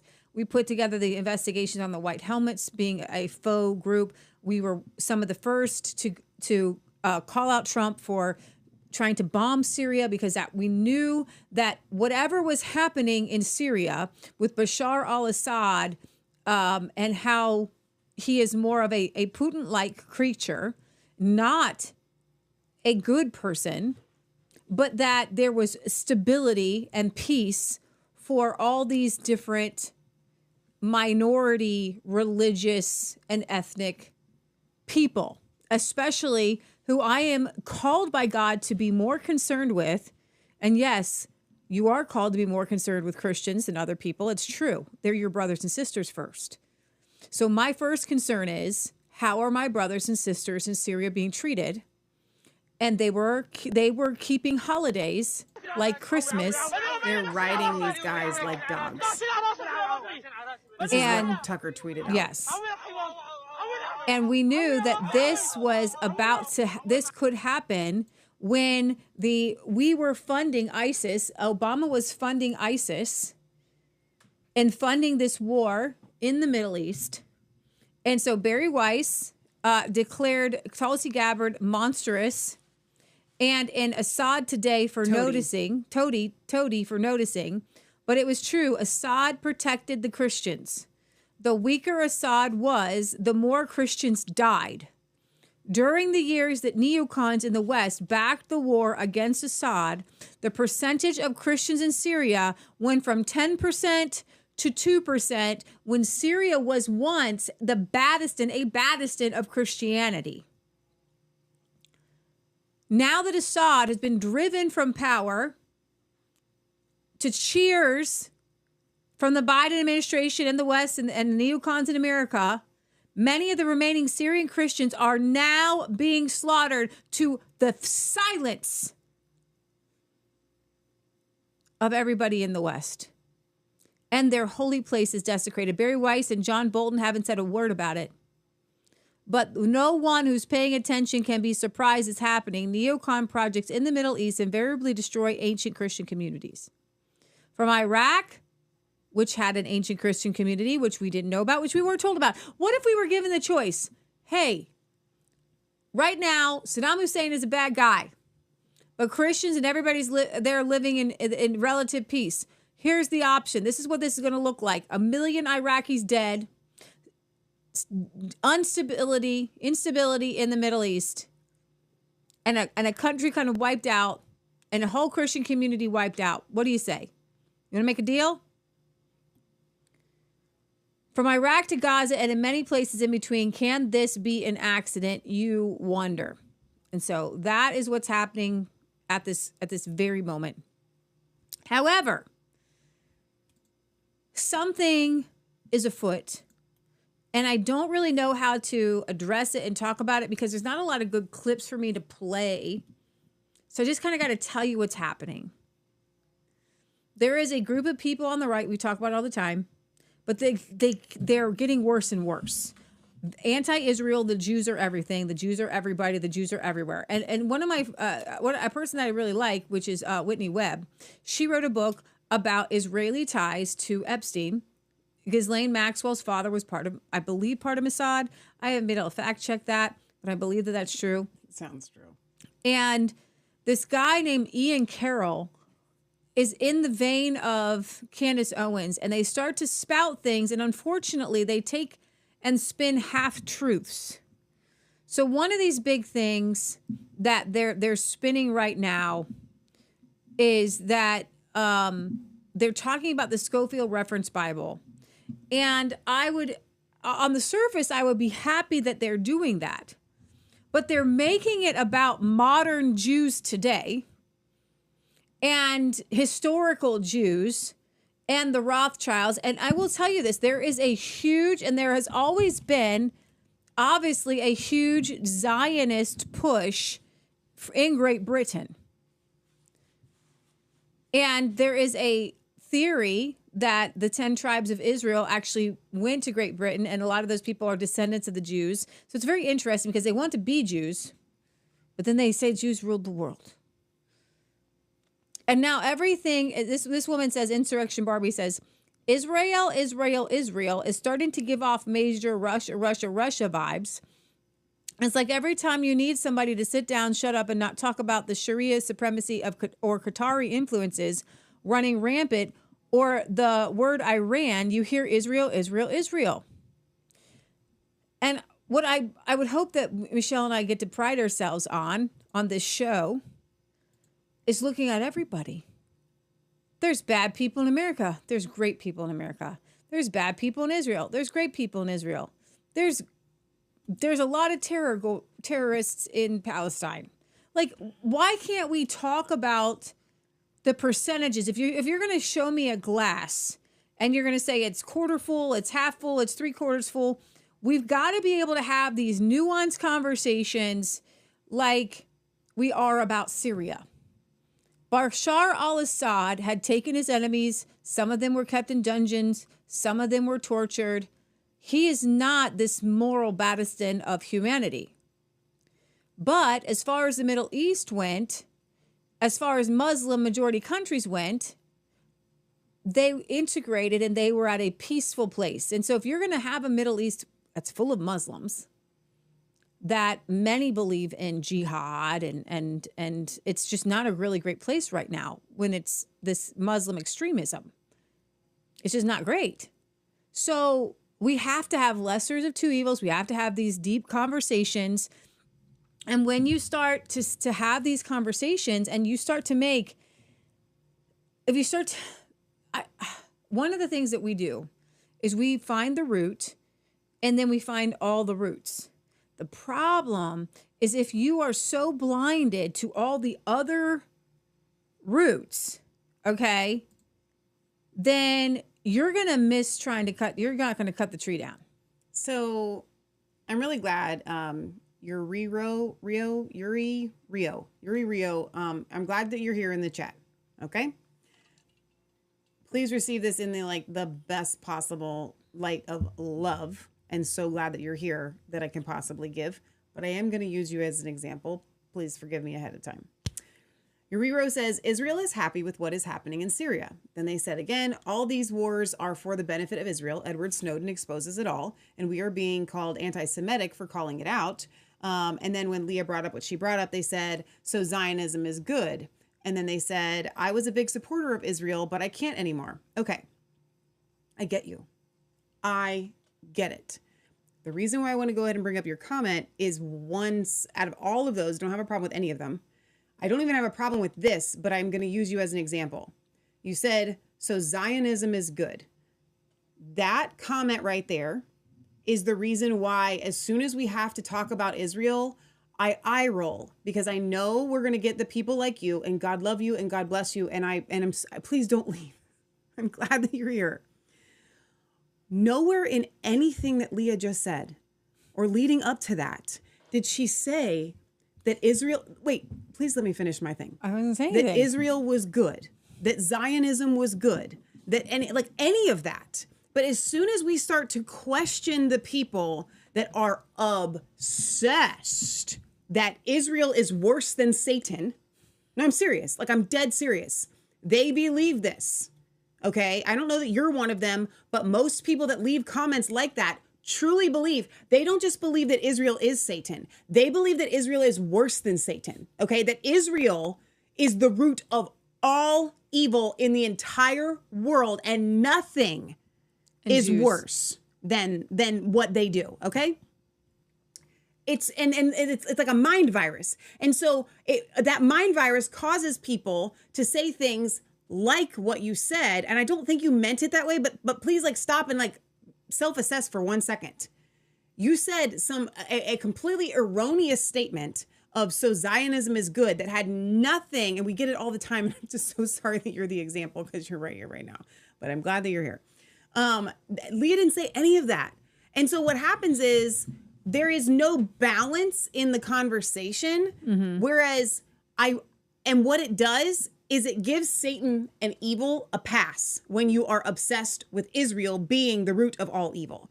Because what it does is it says, so I could do the same exact inverse on you. I don't mean this, but what I could say to you is I could say, so jihadi is good.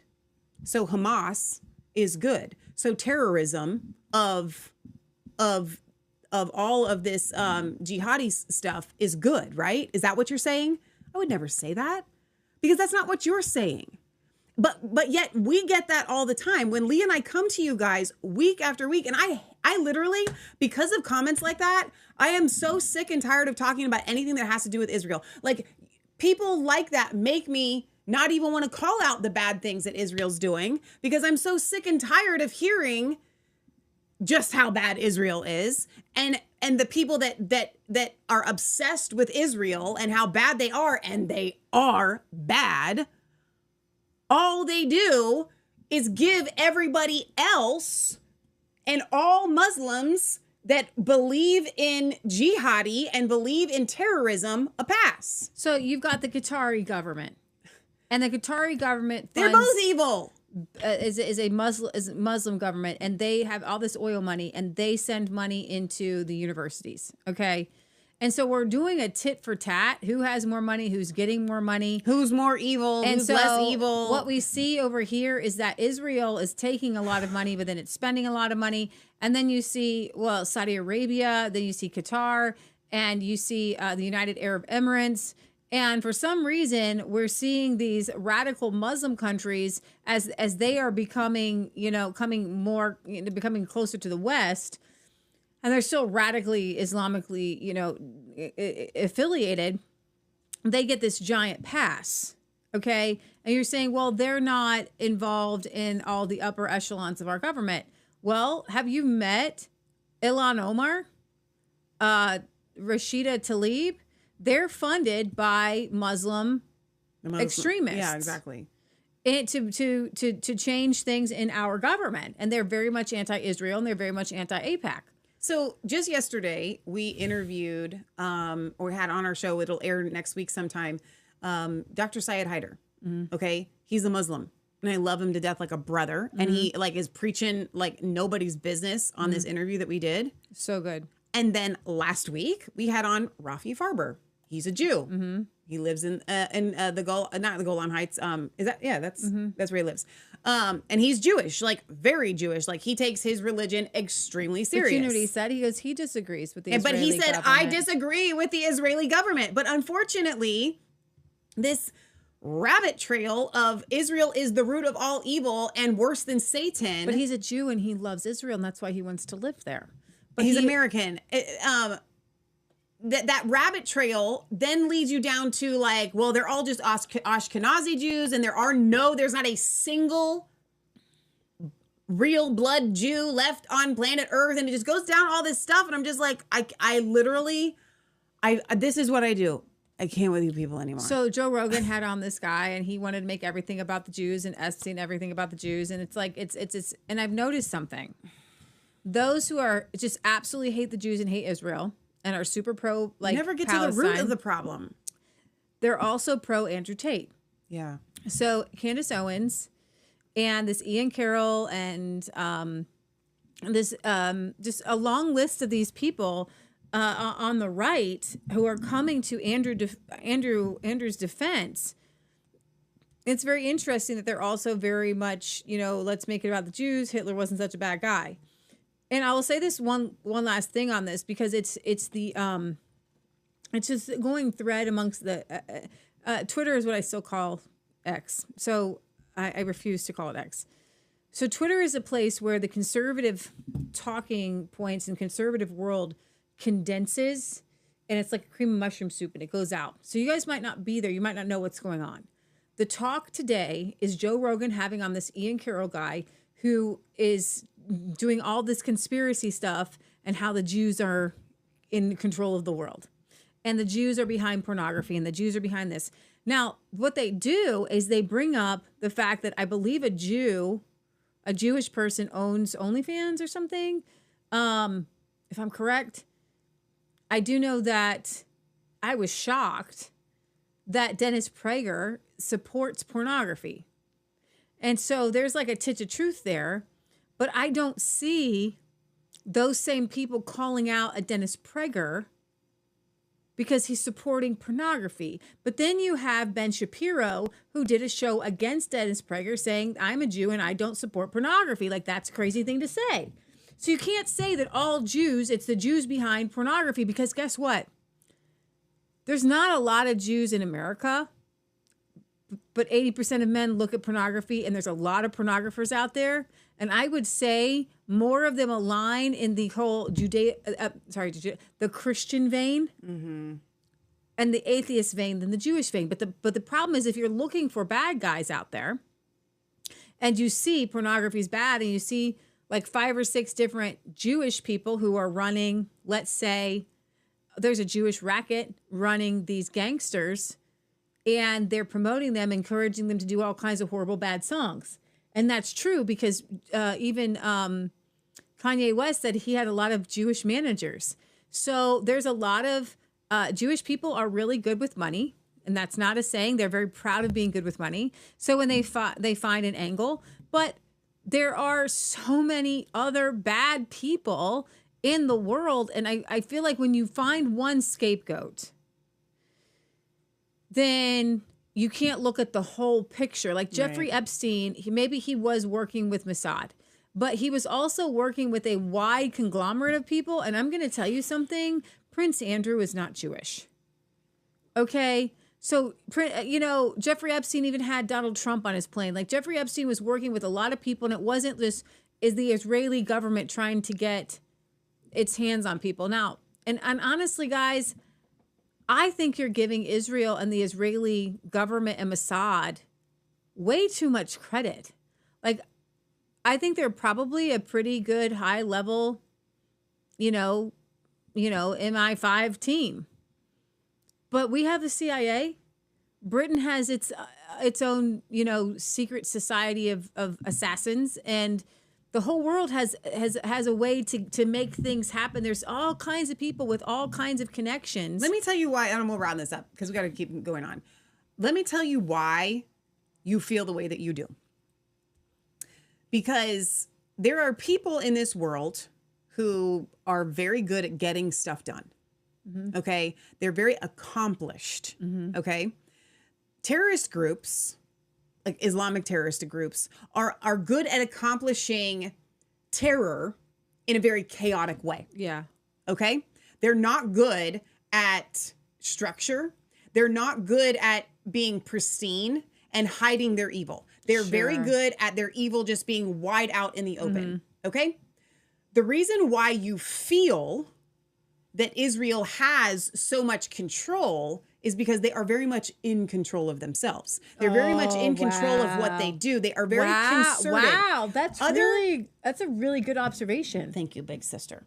So that makes you angry too. And so what happens is when you see them sending AIPAC to Washington to accomplish their evil, the way that they do to get what they want, to get the funding. Even Uriro says, I don't support either side. I just want America first, and I'm tired of Israel being prioritized by Washington. The reason why Israel is prioritized by Washington is because they are very good campaigners. And so that's why you're so angry about it. And that's why you feel like they have so much power, whereas they are all just a bunch of little Andrew Tates. They're very good at networking. They're very good at putting on a front. They're very good at convincing those in the upper echelons, but it doesn't make them have, that doesn't mean that Andrew Tate has all this power. It just makes them very, very good at persuasion and at what they do. But guess what? There are other less organized, but very highly effective evil groups in this world. They're just more messy, they're more chaotic, and they're way more upfront about it. And that's what makes you angry and very suspicious of Israel, is because they take a good name to cover a shame. And so to the whole world, this is why it makes you angry. They are Israel, and they're treated like they're God's holy people, while they're actually, a lot of them are doing Satan's work. And I think that that's why it makes people so angry. But the problem is, when you obsess over them, like Leah said, and you give them more power than they actually have, it gives them more power. Absolutely. And I think that that's why I get upset about it, because it's like, listen, I know that they're evil, but the more that you speak out about how much power they have, your words have power. Yeah, and then at the same time, you're actually going to make it so that you can't stop them, because you feel helpless. You can't criticize them now, because you have now gone down the route of acting like a Nazi. So then you become a worse guy than them, right? Because you're not able to see nuance. Now, speaking of nuance, would you bring up this video? Sure. The New York FBI field office head, James Dehaney.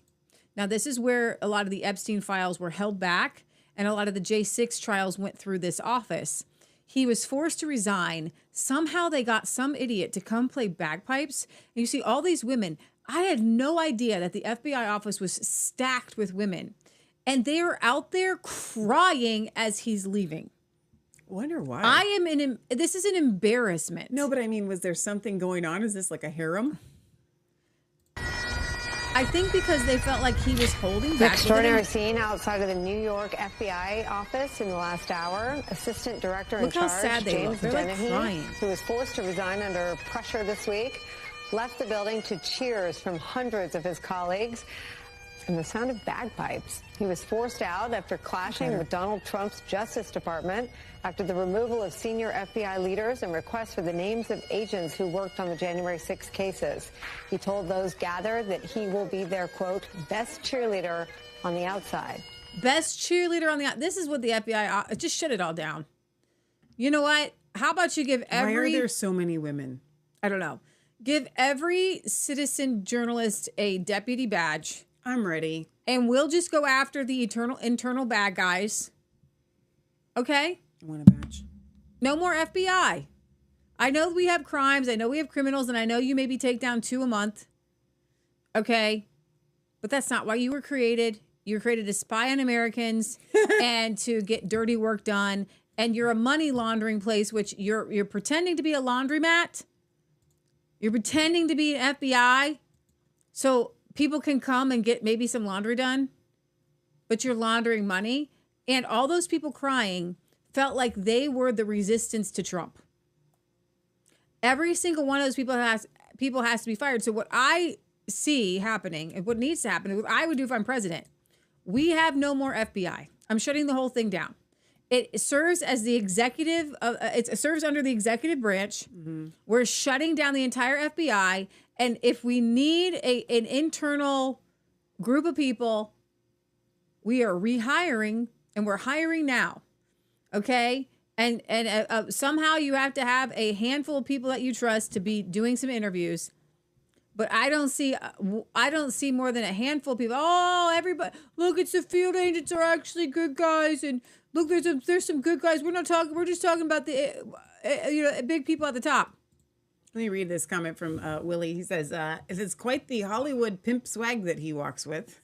That's so true. Jim says, This is what is going to happen to Europe if things don't change there soon. Constantinople, modern Istanbul, was once the center of Christendom in the East. Gaddafi in Libya was a bad guy too, but he kept the Muslims in control. He also was coming off of the U.S. petrodollar and wanted to go back to gold and silver, and that's why he was killed, for real. Okay. Talk about conspiracy theories. Let's get to some real ones. This one is hilarious. So you guys remember when Hunter Biden was this world-famous painter and he sold paintings for hundreds of thousands of dollars? Amazing. Well, he's broke now.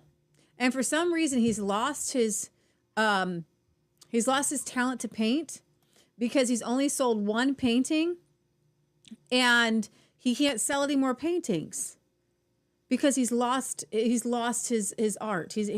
Nobody wants to buy his paintings anymore. So he has to tell the judge that he's officially broken. He's broke. Asked the judge to toss a laptop lawsuit because he's millions in debt and can't afford his lawyers. Hunter says it's hard for him to make a living. Can you pause real quick? So he's asking the judge to toss the case because he can't afford his lawyers. If you can't afford a lawyer, one will be appointed to you. That's self-defense.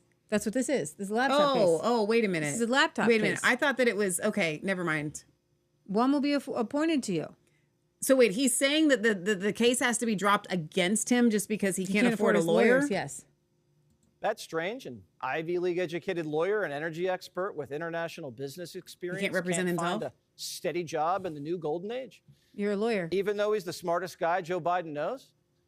Hunter sold 27 pieces of art totaling over $1 million before 2023, but then his dad dropped out and he only sold one. Nobody's buying the paintings now that daddy's back in Delaware. Funny how the Bidens cry poor as soon as they're out of government. That should tell you everything about where the money's coming from.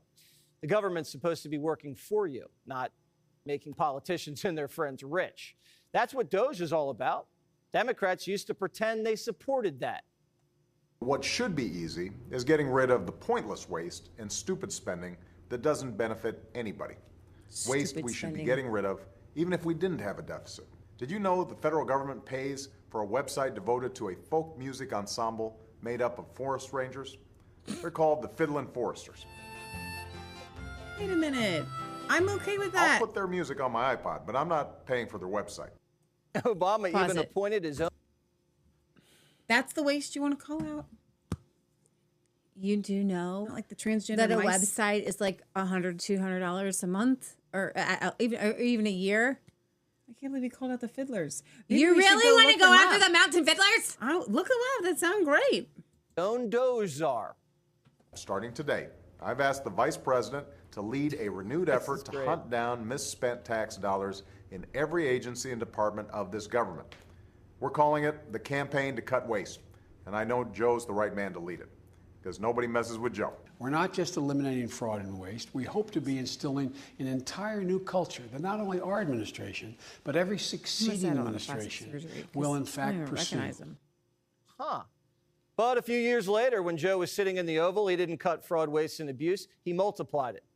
Biden's Inflation Reduction Act was a Trojan horse for the Green New scam. That was run by Hillary's hatchet man, John Podesta.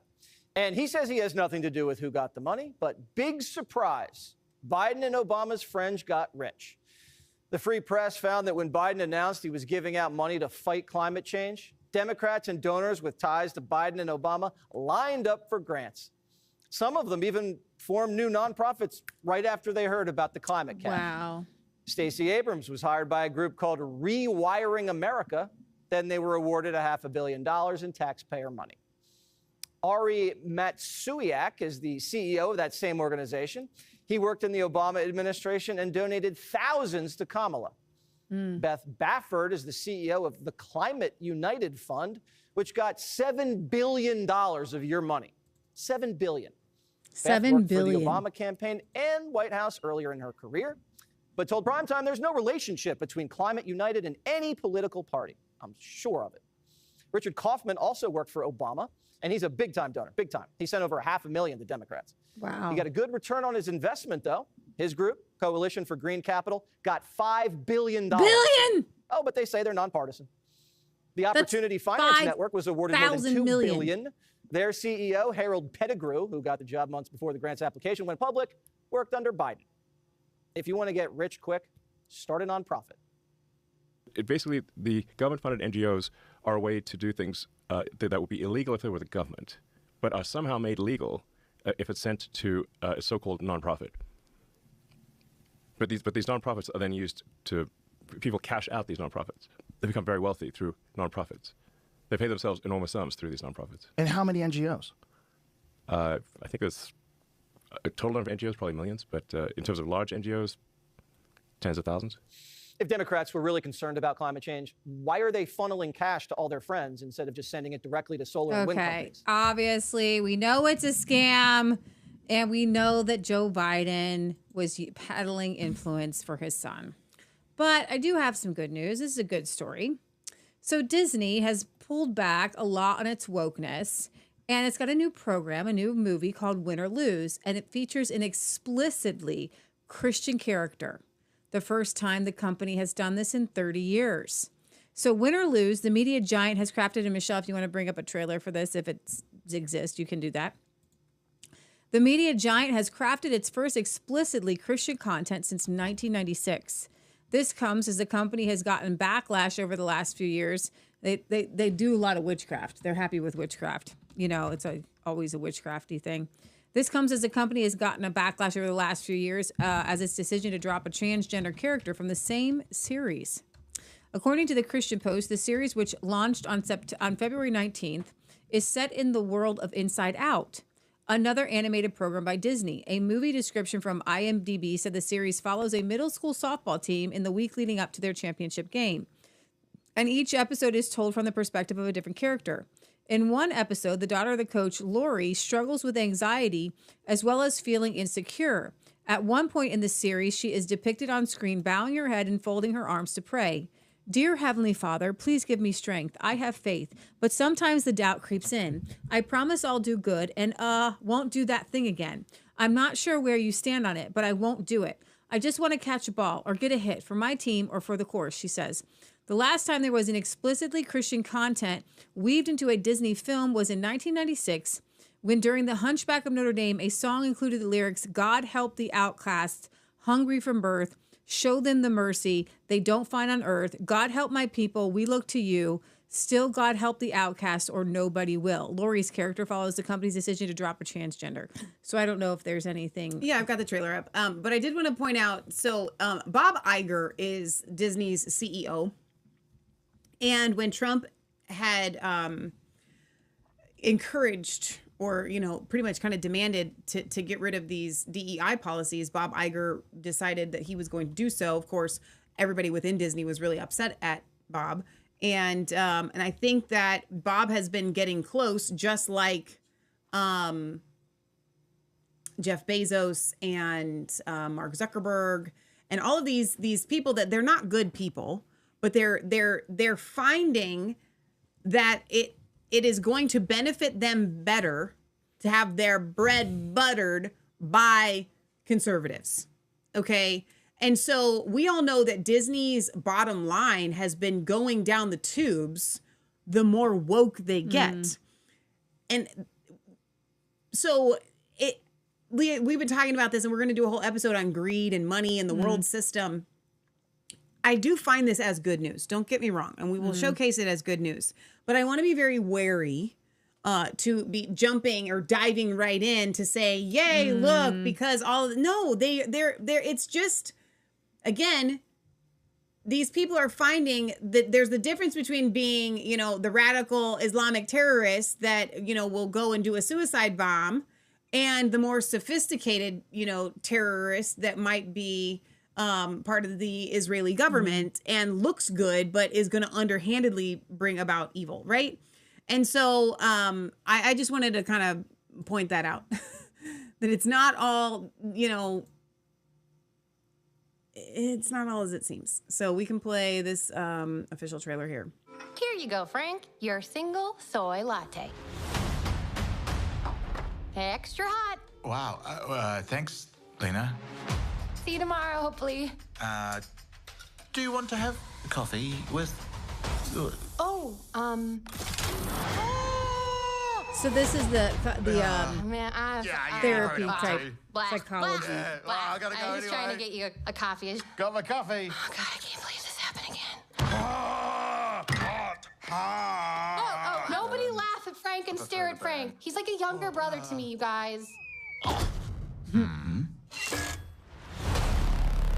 We made it to the state championship. Girl, why are you so sweaty? You got this! Okay? Yeah, all right! Yeah! Let's go! Lori! This is good, because it's high stakes, and that's the kind we like. Hey, you'll get him next time, kiddo. Yeah, for sure. Hey, Lori, you're famous. I know how to handle this. Laugh really hard. You're not funny. You're not funny. What did I just do? Everyone is chasing the feeling of a win. Everyone makes it look so easy. I feel like I'm barely hanging on. But if someone wins, we'll make it work. We always do. We always do.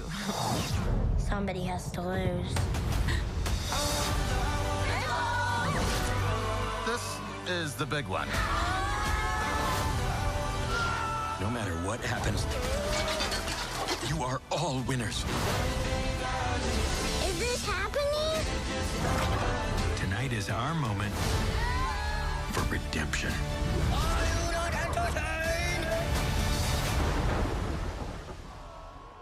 Better not blow it.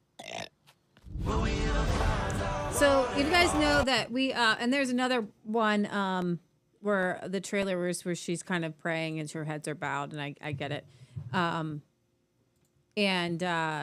This is the Inside Out that we've been playing for our Healing for the Fractured Soul, because it goes into your brain and breaks down why you do things, how you react to things, you know, anger, embarrassment, shame, excitement. So I actually kind of like that somebody put together a program like that to kind of help kids break down what's going on inside their minds. I agree too, but I also think that, you know, people have been leaving Disney in droves as Christian conservatives. But what would it take to bring them back? It has to be overt. It's not, they're not going to trickle back. They want them to come back like this. So here's the interesting thing about the way that the human mind works. Okay. You boycott Disney because they do all of these really Woke terrible things. woke videos.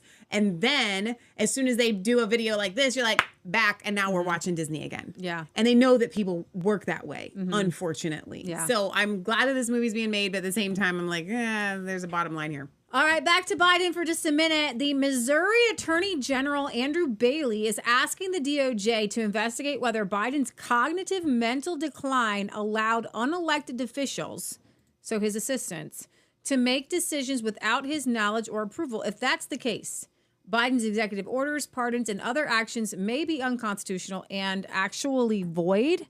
So he says, I write this to request that you conduct a full investigation into President Biden's mental capacity in the final days of office. By now, Biden's mental decline is famous.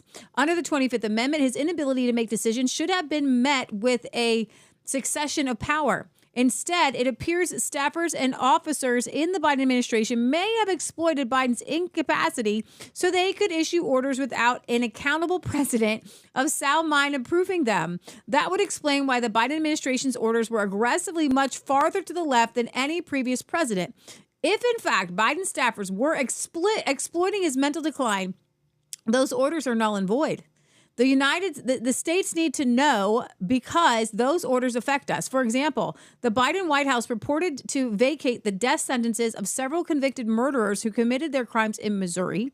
As the Supreme Court recently held, states like Missouri can criminally try individuals under state law, even if they already were prosecuted under federal law. States like Missouri need to know whether to pursue that path or similar paths. Biden was forced to drop out of the 2024 race because because of his obvious decline. But his decline was evident even before then. As Speaker of the House Mike Johnson recently reported, Biden did not know what orders he was signing. In January 2024, when Johnson asked Biden about a moratorium on energy exports to Europe, Biden Johnson asked Biden. Biden informed Johnson that he thought he had merely signed an order authorizing a study on exports. In addition, last February, Special Counsel Robert K. Hur released his report on his investigation into wrongdoing by Biden in what was described as the loudest public alarm about Joe Biden's mental acuity. Special Counsel Hur described Biden as an elderly man with a poor memory who could not even remember when he was vice president or even within several years when his son passed away. If Biden could not even form a mens rea for allegedly criminal activity, a low bar, how can anyone have confidence he had the capacity to make decisions as chief executive of the United States? There are profound reasons to suspect the Biden staff and political allies exploited his mental decline to issue purported presidential orders without his knowing approval. In addition to Speaker Johnson's recounting of Biden's completely misunderstanding the energy document he signed, those closest to Biden appear to have worked hard to hide Biden's decline so that they could retain influence they would not have had otherwise. Speaker Johnson, for example, reported that staff and elected officials, including VP Harris and Senate Leader Chuck Schumer, tried to prevent Johnson from meeting with Biden. They did this. This is Woodrow Wilson all over again. They couldn't meet with him.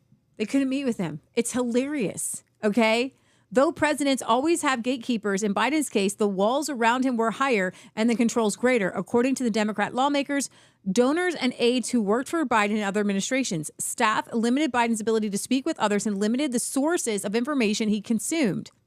And prominent Democrat National Committee fundraiser Lindy Lee recently acknowledged that Biden was not in charge.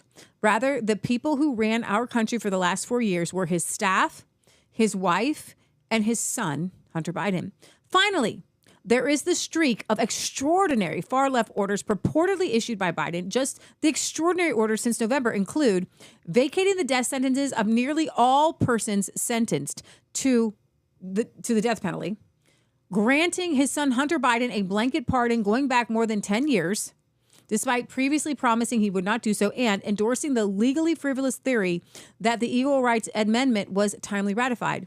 Indeed, apparently in reliance on far-left groups, Biden pardoned or commuted the sentences of 25,000 individuals whom he described as nonviolent, but he gave clemency to people like Adrian Peeler, who killed a mother and her 8-year-old child. This, plus an ocean of far-left orders that Biden purportedly issued but never supported before his mental decline. I would like to show you, if you scroll up on this tweet, I thought I had the other tweet up. I thought I did. There it is. If you go back. Nope. I just clicked the back button. But see, it's not back on my computer because I just pulled up your tabs. I can go to the libs of TikTok, but that's all I can do. No, it's not libs of TikTok. That's somebody who retweeted. I'm going to retweet it one more time so you can see this. Whoever controlled the auto pen controlled the presidency. We have gathered every document we could find with Biden's signature over the course of his presidency. All used the same auto pen signature except for the announcement that the former president was dropping out of the race last year. Here is the auto pen signature. And then the last one at the bottom is the signature from the letter announcing Joe Biden was dropping out of the race. That's not the same signature, though. But if you scroll up, I know. Yeah, that's a copy of a signature. Nobody's signature is ever exactly the same each time. No, mine varies widely, but this one isn't anywhere close because it's like the R in the R. There, one has a loop in it, and the other one it's a completely different R. I mean, it's not even close. The B's aren't. So the B, some people do their B's this way. I've never done it this way. The one in the upper, it starts like at the top, and it's like one motion like this, whereas the one below here is like a line. And that's how I do mine. A line and then the backwards 3. Is that a junior? Is that a JR Junior? JR Biden Jr.? Yeah, I don't know. Because the last one it looks like a line R and then Biden's with an S. Well, no, the line is the J. But I'm just saying it's not anywhere close. But like there's no N and then it's like there's an S at the end. That is not the same. Any handwriting analyst would look at that and go ridiculous. Are you guys afraid of war with Iran? I don't think you need to be afraid, but this is kind of creepy. Trump says we're in the final moments, and we're going to find out soon. He seems giddy about it, so I don't know if it's that bad, but... And that's going to be the next thing you'll be talking about is Iran. What's going to happen with Iran? And there'll be some interesting days ahead. That's all I can tell you. You know, we're down to final strokes with Iran. That's going to be an interesting time. What does that mean? And we'll see what happens. But we're down to the final moments. We're at final moments. You can't let them have a nuclear weapon. I think that I would have had a deal within 1 month after the rigged election of 2020. They were all set to make a deal. And then when I lost, they saw this person who's a stupid person, very stupid person. And they said, let's not make a deal. And they were right. He took the sanctions off. They became rich under Biden. They went from having no money to having $300 billion. And that's it. So I hope that's not an ominous deal that we're like going to war with Iran. Trump seems to be pretty bombastic about things, and he does seem to be even keeled and not get us into any wars. So we'll see about that. So SpaceX seems to be given carte blanche to fill our atmosphere with not just satellites, but things that blow up. And this is, I'm going to try to find another video. Maybe play this one, though? Yeah, so SpaceX loses a Starship. And then it exploded. And I believe that they had to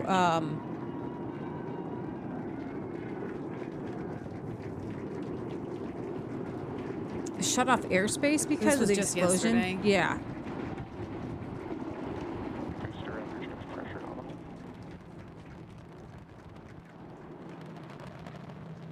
So it says the systems prompted it to self-destruct. Yeah, this isn't the actual explosion, but I'm going to show you the explosion in a minute.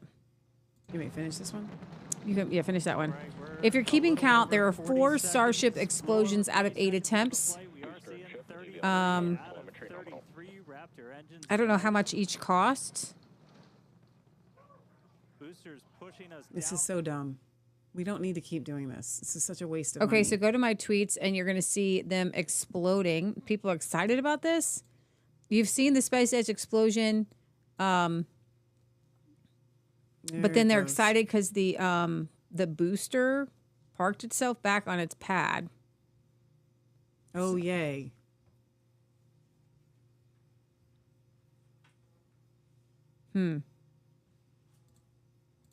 Okay. And then you can. And then I think it said that they had to stop like flights because of all the debris falling in the air there. Yeah. You got another one? There's that one. Oh, geez.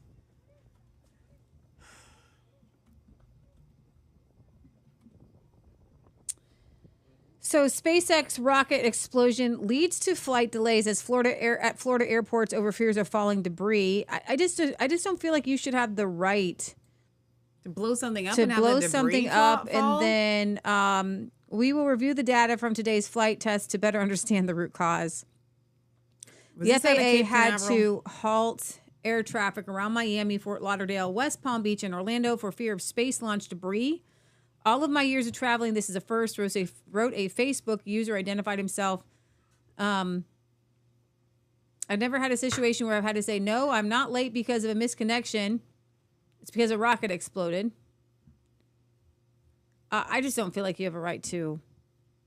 It's not even necessary. It's your it's not your space. So, guys, we're not going to Mars, and please get excited about watching our Outliers next Monday with Dr. Syed Haider, because I love how he talks about Mars, and it's just inhospitable to humans. God made us to want to be outside in nature. And I just want you to know, you're not going to ever want to be on Mars. Oh my gosh. You're not going to feel closer to God. You're going to feel... Earth you know has what? everything that we need. And you know what Dr. Haider said? And I'll just give you a sneak preview. He said, Earth was designed for us. Mars was not. Mars was not designed for us. And he was like, do you have any idea what it would take to make Mars habitable? And there's no reason for it. Like, there is, unless they've got some sort of big trick up their sleeve to destroy Earth, which they do, actually, by the way. Here's the thing. There's no planet out there. Our planet is so amazing and so perfect and so intricate. Humans are designed to be in almost every area of our planet and can actually, with weather gear, be almost everywhere, even Antarctica. And we're designed by God to do that. There is no amount of resources on this planet for us to habitate Mars. You can't put Earth on Mars, and you can't put Earth on Mars. Mars does not replicate things. You can't put a seed in. Here's the thing. We might have a conversation, and this wouldn't be because of the place where Mars is in relation to the planet. And I'm not a scientist, but at least I know something, that if our planet were, thousands of miles even closer to the sun, we wouldn't be here. God put our planet where our planet is supposed to be. God put the sun where the sun is supposed to be. And God put Mars for us to watch the planets in the sky for signs and seasons. But if for some reason any of these other planets were just like ours, and they had waterfalls, and they had, and human life was known to, and there's no way for you to know this before you get there, and human life was known to be able to live there and flourish, okay? Like in Star Trek, okay? We can have a conversation. Oh my gosh, Leah. But we can't have that conversation because there's no planet in our solar system that has life, that has the ability to sustain life. There's no So planet get outside over it of our solar already. system. Stop it, okay? You get two places to go. You get this place and you get heaven and hell. If that's not enough for you, you're watching too much sci-fi. Jean-Luc Picard, Live Long and Prosper. It's fiction. Which we grew up watching that fiction. Sherry says, I don't understand all the Christians who worship Disney either. I know a few. Speaking against Disney is sacrilegious to them. I think It's childhood true. memories keep them hooked. It's indoctrination. It is. Warrior Edge of Time says, I always feel close to God in my garden or fishing. Sherry says, I can't wait for garden season. I'm getting ready to start seeds. Woo, woo. Mom and I planted some today. That's awesome. We planted some broccoli in our greenhouse, and we planted some peas and some spinach and some cabbage and some beets, and we've got the beets, we got the beets, we got the beets. No, you did too many. We got the beets. You did too many. And then when it gets a little bit warmer, I'm going to go outside. I'm going to plant some grass seed, and I'm going to plant one of my gardens so we can have our greens coming up very soon. One of my favorite things in the entire world. I can't wait. I'm looking very forward to starting our pool early because we're going to do some cold plunges. And then we're going to start our garden soon. And it's going to be awesome. I want to play this from Trump. Trump makes it clear why he is not intervening in Ukraine. A reporter says, Russia is pounding Ukraine. Why not provide Ukraine with air defenses? And Trump says, I don't know if they want to settle. If they don't want to settle, we're out of there. In regards to the pause on military assistance to Ukraine, you put out on your social media post today that Russia is pounding Ukraine. That's right. Why not provide Ukraine with air defenses? And what happens, Mr. President, when Ukraine runs out of the Patriot missile batteries? Good question. Because I have to know that they want to settle. I don't know that they want to settle. If they don't want to settle, we're out of there. Because we want them to settle. And I'm doing it to stop death. More important than anything else. Secondarily, way down the line is the money. So we're in for $350 billion, and Europe is in for $100 billion.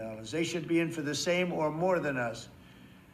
And, you know, I watched over the last week or so what's going on in Europe. This thing could end up in World War III if we don't get it settled. This could really end up in a World War III. In regards to Okay, now this is not going to end up in World War III. And there's a couple little curse words in here. But Patriot Gallery has a bone to pick. Is this a YouTube you just pulled up? No, this is up with Megyn Kelly. Is you talking to me? It's the Gulf of Mexico. It doesn't need to be the Gulf of America. And this elitist mentality, watch how he explains, and they're laughing in this elitist mentality of America coming in and Trump pushing this guy out of the way, and here comes America, America, America, and that's why we got to call it the Gulf of America. I love it. It's like Trump saying we're going to take Greenland. It's kind of fun. Right. I like that Yeah, shit. Gulf That's of the America, energy I I'm like on. it. Hell yeah. Like, Gulf of America, I don't care. Why was it ever Gulf of Mexico? I know. We're so much bigger than they are. Right? Matter of fact, they could still call it Gulf of Mexico. We don't care. Do you know what I mean? Like, but that's the energy that we need. Americans love abundance. Yeah. You need to sell us on abundance. No, wait, aren't you the guy? You're the one who said this to me, and I've quoted you on it many times on how the moment Trump won you over was when he took the guy from Montenegro by the shoulder, was like, to the back. Wait, which one? When he was over at like the G7 or the G18. I loved it. And he shoved that guy. Why am I in the back? Right. Why this? I'm America. Nobody even understands what this country is, this guy in the front. Move out of the way. I will sit here. And then he did it and everybody got in line. It happens. You need that kind of, that is some like psychotic shit. I don't think I would have the balls to do that. That is some ballsy shit. Montenegro's in the back, sir. Bye. See you later. You're all in the back. It doesn't really matter. Right, everyone. If I'm giving you money, you're in the back. Yes. Are you guys giving me money? So why are you in the front? Right? It's like... Well, that's part of his... Okay. Sorry for the curse words. I just don't appreciate that kind of talk. If you stay on YouTube, though... I'm not on YouTube. And you go to the I am. YouTube. Okay. You're not on YouTube, but you're going to be on YouTube. Let's go to the history and let's watch this 10 mind-blowing facts about how the Gulf of Mexico was named. Let's take some history. Here are 10 facts about the naming of the Gulf of Mexico. 1. Indigenous influence. Before European exploration, the Gulf of Mexico region was home to various indigenous peoples, such as the Maya, Aztecs, and other Mesoamerican civilizations. To European exploration, Spanish explorers in the late 15th and early 16th centuries were the first Europeans to document and name the Gulf of Mexico. 3. El Golfo de Mexico. The Gulf was named El Golfo de Mexico by the Spanish, which directly translates to the Gulf of Mexico in English. 4. Mexico as a reference. The name reflects the proximity to Mexico, which was an important Spanish colony at the time. 5. Early cartography. Like it or not, maps from the early 1500s began to label the body of water as Golfo de Mexico, solidifying the name in European records. 6. Colonial influence. The Spanish influence on the naming of the Gulf is tied to their broader exploration and colonization of the Americas. 7. Other early names. Some early maps refer to the Gulf as the Sea of New Spain, or variations thereof, reflecting the Spanish Empire's territorial claims. 8. French influence. When the French explored parts of the Gulf, particularly the Mississippi River Delta, they called it Golfe du Mexique, which is French for Gulf of Mexico. 8. This reflects the widespread acceptance of the name. 9. Global recognition. Over time, Gulf of Mexico became the standardized name in international geography, adopted in various languages with similar translations. So, I just want to show you, as far as like just visualization here. The reason why it's called the Gulf of Mexico is if you look, you're going underneath of Florida and through the Caribbean, and where are you headed to? You're not really headed to, I mean, you're headed to parts of America as well if you're going to take a sharp right turn, okay? But the idea is it's on the way to Mexico, okay? It's kind of like the Via Dolorosa.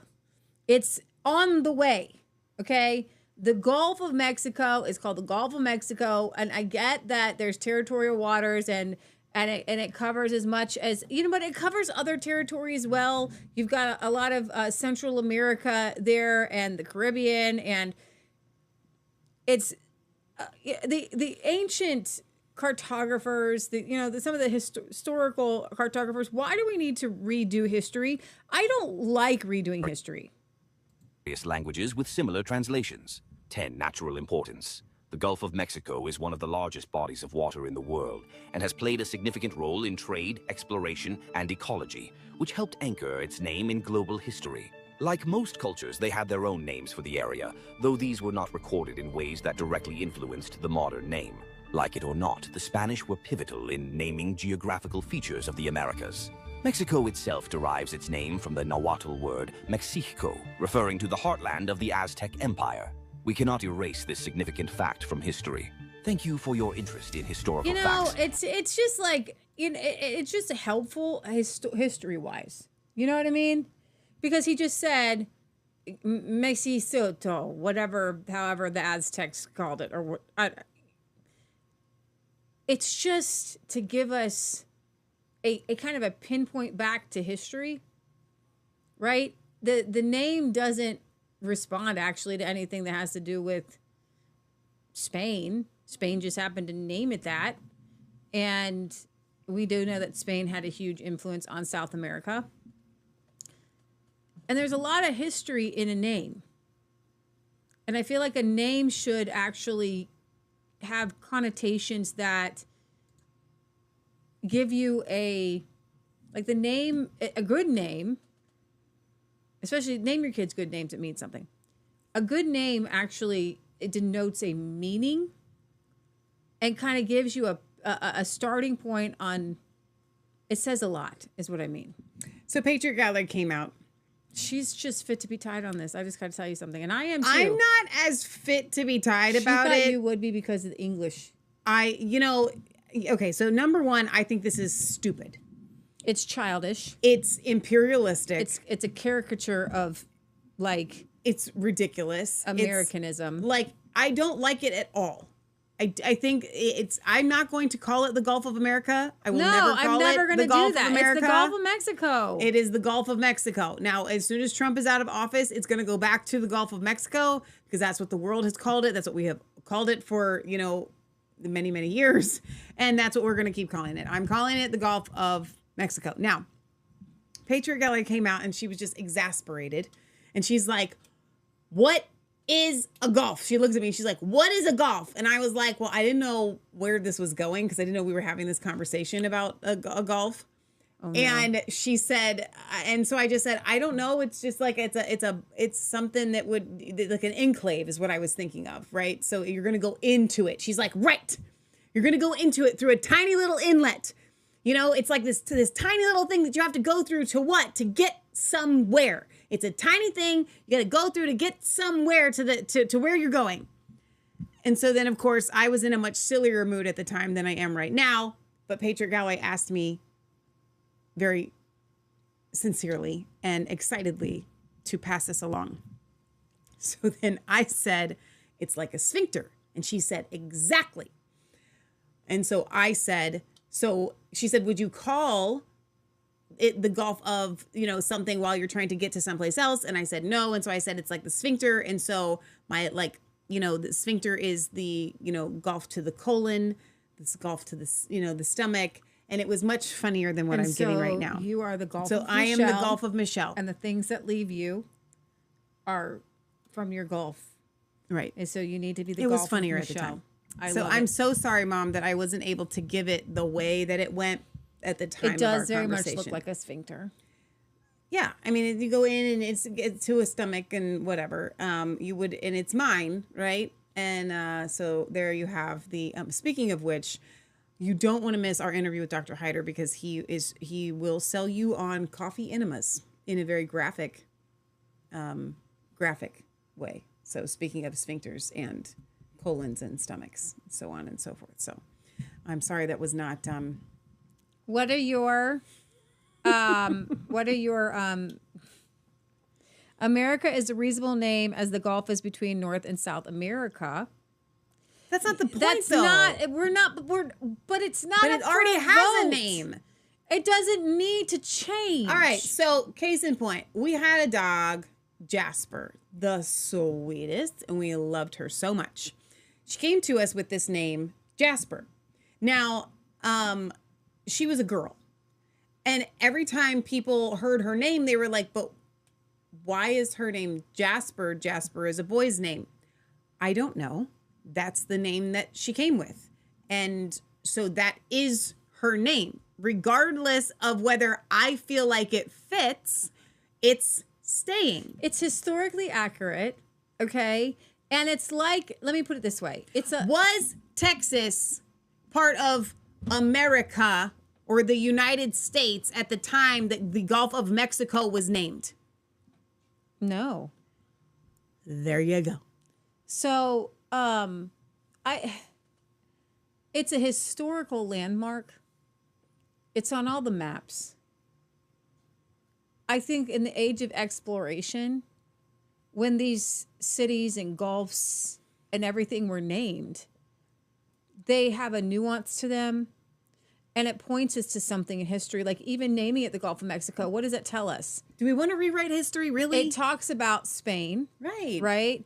It lets us know that the Spaniards conquered, Mexico honestly, and South America. And this it's a historical landmark because we weren't there. And it helps us to remember the past, which history is really hard to teach. It's really hard to remember because we weren't there. When you change it to the Gulf of America, you're basically wiping out, all of the Spanish conquistadors, the importance that actually Mexico has in the world and the history of Vasco da Gama and the explorers that went around, even the Cape Horn. And I think it's because it comes from a place of not valuing and understanding just historical meaning. And, I don't like I'm not a big Vikings fan, but I don't want to go and rename the fjords, okay? Even if America were somehow to get a hold of it. Well, I just think we need to rename America, okay? Yeah. America is named for the Italian explorer Amerigo Vespucci and was first used in 1507 by the German cartographer Martin Waldseemüller, okay? Now, Waldseemüller used it on this world map in 1507, but it was first used to refer what was now known as South America, and then over time it came to refer to the entire Western Hemisphere, the Americas. So why does the United States of America have its name? Like, why don't we just rename America? If we don't like the origins of names, this is getting out of hand. It's ridiculous. Pretty soon, it's going to be Donald Trumpia, the United States of Trumpia. Okay, I'm just saying, we're renaming everything. This is so, ridiculous and childish, and I cannot even with you people. And thank you, Wesley. Patriot Gallery had asked me to use this, and I had forgotten. She came to me and she said, if you look up the definition of the Gulf, it is a large inlet from an ocean into a landmass, typically, though not always, with a narrower opening than a bay. That's where we got the idea of the sphincter and then the, hilarious conversation that ensued afterwards. Nana says, coffee enemas. I can't wait. It's all in there. Yeah. That's a lot of enemas. You don't even know. Dr. Hyder said he's doing them every single day for 20 minutes. I was like, nope. Now, a lot of people are upset. Marco Rubio is saying that foreign pro-Hamas students could face deportation. And what there's a lot of people are saying, but you mean you can't be anti-Israel? There's no free speech. Hamas is a terrorist organization. You are in the United States as a guest. We do not support terrorist organizations. Now, if you were an American citizen, then you have a right to your free speech. But if you are here as a guest, I do not know what your intentions are. And if you are pro-terrorist organizations, then we don't allow you to say. We have a vetting system. Yeah. And if we think you might be pro-terrorist, you don't come into the United States. Right. So if you're holding a protest in your rich, liberal college because you have joined into a cause, you joined into the wrong cause. You don't get to be pro-ISIS as a foreigner in America. You don't get to be pro-terrorism, pro-radical Islam in America. And I support that 100%. I also would like to see all federal funds withdrawn from all universities, regardless of whether they support Hamas or these protests or not. We were removing $400 million from Columbia University, I believe. Columbia is one of the top universities in America. If everybody can't go to these universities, they should receive no federal funding. You do realize that higher education used to mean the grades 9 through 12, right? So now we have like higher education. Like a basic education took you through 8th grade. Mm-hmm. And those people back then were smarter than kids that graduate from high school here. Mm-hmm. It's perpetual adolescence. That's a whole nother show. All right, Leah, what's next? When you say what's next, it throws me off. I'm sorry. It's like, for some reason. I thought you had it ready. I would well, we're going to take a commercial break, and I'm going to show you guys the placing silver in hot water. This is the video that got me to do the video that I've done on Facebook, and it does work. And now all of our silver is sparkling clean, and it's amazing. So this is boiling hot water. Well, ours was, but this isn't. This is actually just a piece of foil with salt and baking soda, and it you can watch it. That it actually it's almost instant, which is the craziest thing ever. It is instant. It's crazy. You know what's even funnier? Did Mom point out the fact that that's literally our silver pattern? Is that? It's literally the silver that we have. It's the exact same pattern. That's hilarious. I know. That's awesome. What I'm trying to find here, I'm going to try to find it in a second. Let's play this one, Trump on the new gold card. And Michelle can do a little commentary on that, which we've done a couple times, but I want to play him. The gold card is another one of those ridiculous things. I couldn't believe that he actually announced this at the address to the joint sessions of Congress. It's embarrassing to me. He's trying to sell off citizenships for $5 million a piece. Mm-hmm. And it's, again, speaking of imperialism, here we are saying cherry pickers, strawberry pickers, corn pickers, whatever. Okay, the machines do that, but you know what I mean. Like, you can't be here, but we're going to allow people. First of all, there aren't enough people. He thinks he's going to wipe out the debt by offering these $5 million visas or citizenships, right? What Lee and I said the other day on the program is people that have this kind of money, they're already, if they want to be here, they're already here because they've purchased these visas. There's not a market unless this is some sort of money laundering scheme where it's like it's not just a citizenship that you're buying. Like, honestly, I'll throw out my own conspiracy theory. I don't think that he's trying to sell citizenships because people that have $5 million to get a citizenship, I think that this is pay for play, that their name is going to go on a list where they get favors from the U.S. government. I do not at all believe that this is for citizenship. So I feel that ridiculous. It's just out in the open.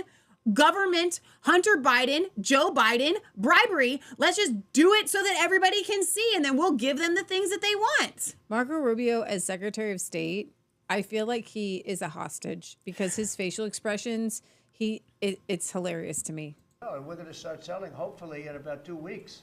Now, just so you understand, if we sell 1 million, right, 1 million, that's $5 trillion, 5 trillion. Howard was using a different number, but that's $5 trillion.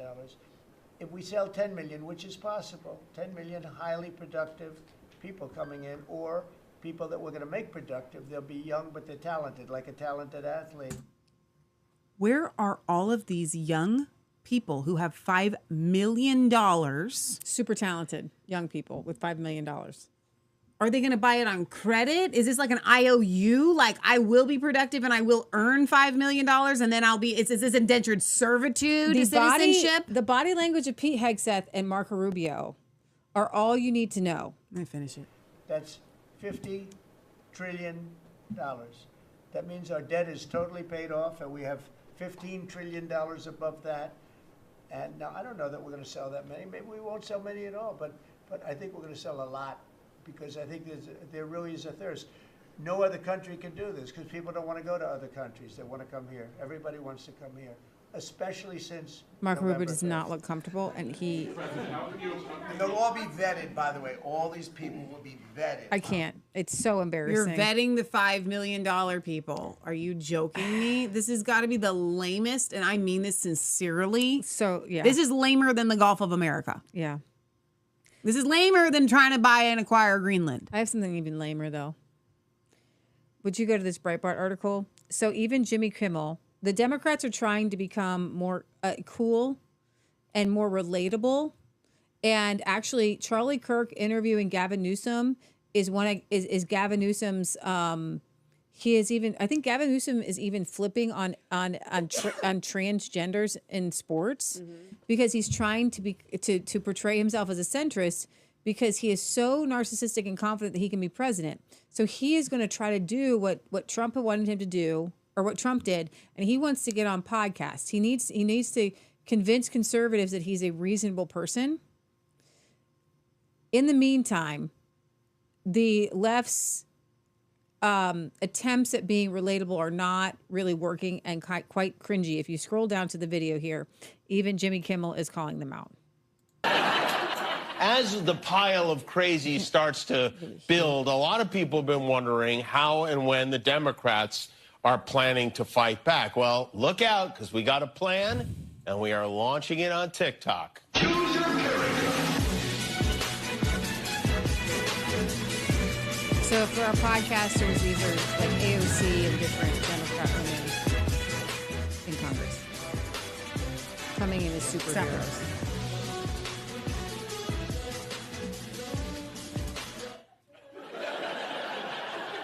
Yeah, we're not going to stand back and take it anymore. We're going to fight. What is that supposed to do besides embarrass everyone involved with it? And then we had a scene outside NPR where angry protesters gathered to denounce a bill in the House that would eliminate funding for public broadcasting. So I'm going to say whose streets, and you're going to say Sesame Street. Yeah? Yeah? Okay, here we go. Let's try it. Whose streets? Sesame Street. Whose streets? Sesame Street. Whose streets? Sesame Street. You know, maybe I'll look into getting a medically induced coma for the next 4 years. Just a way to sleep it out. Oh man, if that is the best we got, Ukraine is even in more trouble than we realize. You know, the United States is no longer providing Ukraine with military aid or intelligence, which means they're... So the FCC's Brennan Carr advances investigation into NPR or PBS running prohibited ads. Carr ordered an investigation in early January into taxpayer-funded NPR and PBS, believing the nonprofits are running commercials that they had barred from airing. I am concerned that NPR and PBS broadcasts could be violating federal laws by airing commercials. In particular, it is possible that NPR and PBS member stations are broadcasting underwriting announcements that cross the line in prohibited commercial advertisements. My big thing is that they obviously are into the woke leftism. If you've ever tried to stomach NPR radio, which I've had to on a few occasions, it's just a ad nauseum, just kind of on repeat woke nonsense. But this is kind of funny to me. The VA cancels a $56,000 contract to water 8 potted plants. Wait, what? So there was a plant contractor who was to water 8 decorative potted plants with the Department of at the VA. This is $1,400 a plant per year. I think this is a pretty big gig and a pretty good gig, and I feel bad for whoever lost this gig because we all know that indoor potted plants don't need a lot of water. So this isn't even a daily thing for like a 2 seconds. And this is the latest smaller cut comes after the VA Secretary Doug Collins announced bigger slashes to wasteful spending, including $2 billion in contracts last week. I'd like to know a little bit more about what's going on, but that one is So how long was this contract for? So 1 year, $56,000 a year. No, it couldn't be because it was how many plants? It was 8. 8 plants at $1,400 a plant is not. No, that's got to be several years worth of. The contract had to be like a 5 or 6 year contract. Okay, but it was $14. It's for 5 years. 8 plants for 5 years. Okay. Still a good deal. I mean, I would like that job. Oh my gosh. California LGBTQ caucus sickened and disgusted after Newsom turns on trans athletes. Will Governor Gavin Newsom ever say no men in women's sports? So like you right now should come out and be like, you know what? the young man who's about to win the state championship in the long jump in female sports, that shouldn't happen. You as the governor should step out and say no. No, and I appreciate. But like, would you do something like that? Would you say no men in female sports? Well, I think it's an issue of fairness. I completely agree with you on that. So that's easy to call out, the unfairness of that. There's also a humility and a grace, that these poor people are more likely to commit suicide, have anxiety and depression. And the way that people talk down to vulnerable communities is an issue that I have a hard time with as well. So both things I can hold in my hand. How can we address this issue with the kind of decency that I think, is inherent in you, but not always expressed? So what about the girls that lose to these dudes that also may want to commit suicide? Let me tell you, that guy is slicker than oil coming off a rig. I'm telling you what, that dude, he is Satan incarnate. When you see a guy who's able to I felt like he pulled one over on Charlie Kirk. I would not sit down with Gavin Newsom because I don't believe that he is an honest broker. He's just a liar. He will tell you what you want to see. He's a snake oil salesman. If you give him a platform, he will use it to manipulate and lie to people. Right. And he's slick. Did you hear how he said that? This is another thing that con artists do. I can hold them in both hands. He said, I believe everybody, I think in common decency, like you're a decent person. So what they do is they compliment you. And what that does is there's two sides to it actually raises them up in your eyes to your level. And it makes you feel good. Like, wow. And any sort of compliment from a wicked person puts your defenses down. I would rather, that's why I like Donald Trump, because he comes out and just says what he means. Even though he says a lot of wrong things, and he does a lot of wrong things, right? So that's why it's important. I want to see these things. But Gavin Newsom, if he were telling you what he meant, you wouldn't have anything to do with him. You'd throw him overboard, and you say, "So long, let the fish eat you," because he is such a bad person. A poll has found that the majority of people want the $5,000 stimulus check. Okay, can I just, before you even read the daggum article, I don't even know that the article needs to be read. The majority of Republicans and independents, 67% and 57%, want the $5,000 check. Okay. This is short-term gain for long-term pain. Long-term pain. Okay? Okay, so let me put this in terms you may understand.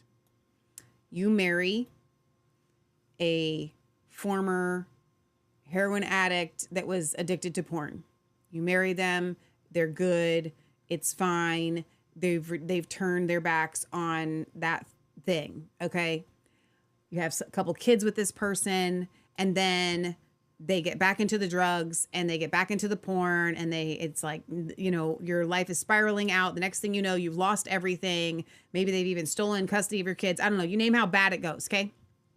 Goes super bad. Then you meet another former heroin addict that used to be addicted to drugs, and they're coming and they're telling you, but I've turned around. I'm different. I really have turned my life around. And so then you marry that one. And then your life gets even worse and worse and worse and worse and worse and worse. You don't get out of the thing that caused your problem by doing the exact same thing that caused your problem. You people are so stupid. And I don't mean our viewers. I mean anybody that participated in this poll that is pro the $5,000, because you want the $5,000, but it's as if you are saying, clap me in irons and put me in jail, because the reason why you're hurting, the reason why we have the inflation, the reason why you can't afford to buy eggs, the reason why you are having your cars and your homes repossessed is because of the Trump bucks that were handed out during COVID. And you don't get to have it both ways. Elon Musk is not finding money out of thin air that can be given to you. He's finding future debt, okay? More debt that we would be getting ourselves into and that we can't afford to pay for out of money that does not exist, okay? So in order to give you that $5,000, or in order for it to be spent on whatever ridiculous pork that it was going to be spent on, is still going to cost you in inflation. So it's going to make this dollar worth even less. Like we are down to a third by the time they are done. If they give you these $5,000. Not a third. We're down to 3%. I meant we're down to 3%, but I know it's worse than that. We're going to be down to a negative. The meaning to hold this in your hand will be worth nothing. It will cost you. It's a debt. It's a pain. It's a debt. It's a debt. It's a debt. It's a debt. So what I'm saying is, these are the people that you're selling yourself into slavery, just like the children of Israel when they went to Joseph or they went to, different times, and they say, listen, I'll be your slave. That's what you might as well be saying. I will be your slave. Please give me bread.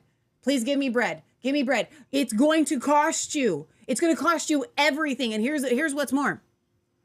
The economic collapse is coming. If we do the $5,000, it's coming instantly. So let me also explain something. I think the Trump bucks, how much were they? Were like $1,500? They weren't a lot. There was like 2 separate payments. I think in the end, there ended up being like $3,000. Plus, what we don't talk about on the show very much is we all got the Trump bucks, but we didn't have any kids. And the kids and the people that had kids that weren't telling anybody months later were getting monthly payments. $300 a kid. Okay. And so here's the deal. What that did is it flooded all the markets. And if you look at home prices are from the time of COVID, 2020, till today, the median home price is up $100,000 in 4 years. Meaning you can't get a home now. I never worried about trying to get a used car. You can always get a used car. No big deal. You can get a 10-year-old. $2 or $3 grand, you can get a new car. A 10-year-old used car. Okay? All of our cars are, and I thought that was a big deal at the time, were 10 years old. Like that was a big deal to buy a 10-year-old car, 10 or 12, right? It's a big deal because it could fall apart.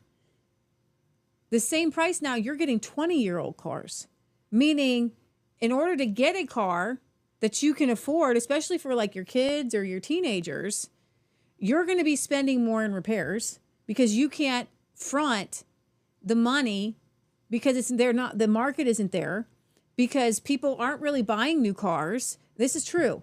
People are not buying new cars, and they're not buying new houses, and they're not selling their houses, and they're not selling their cars. Okay? What the Trump bucks did on the front end was get people to buy cars and sell their used cars, and everything was stable for a few months. And then all of those dollars flooded the market, and what that does is make everything else very expensive.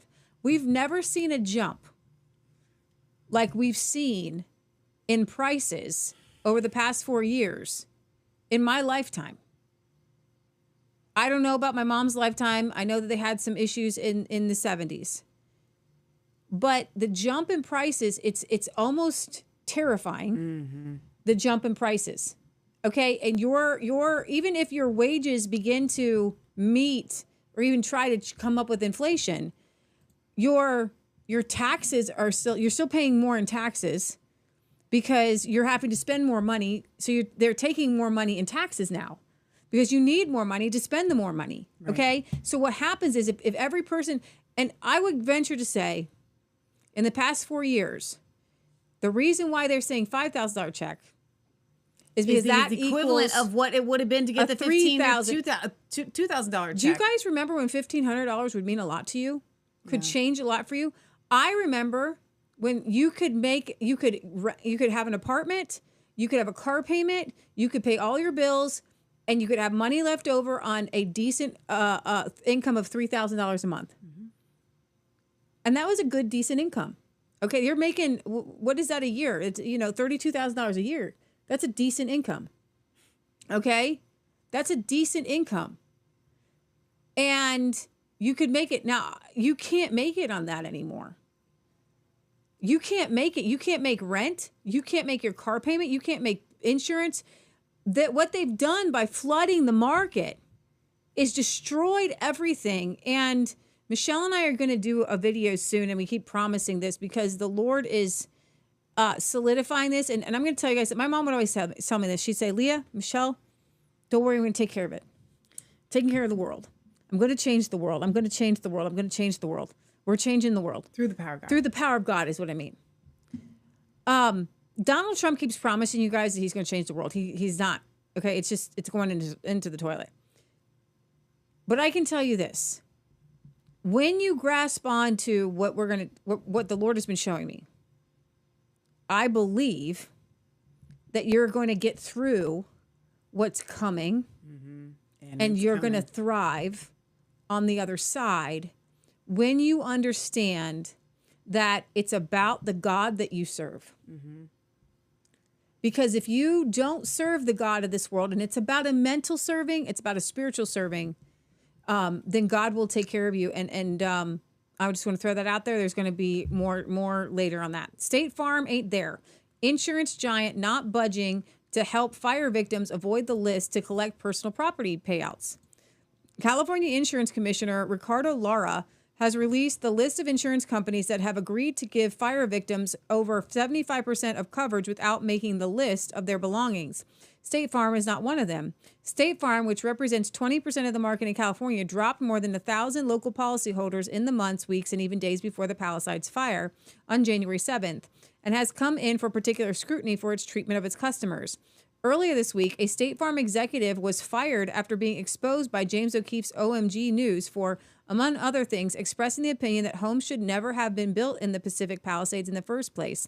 State Farm has also resisted allowing fire victims who suffered the total loss of their homes and possessions to collect 100% of the value of their personal property coverage rather than first compiling an itemized list of their belongings. The process of itemization, known as the list, has been described by the New York Times as an unbearable strain.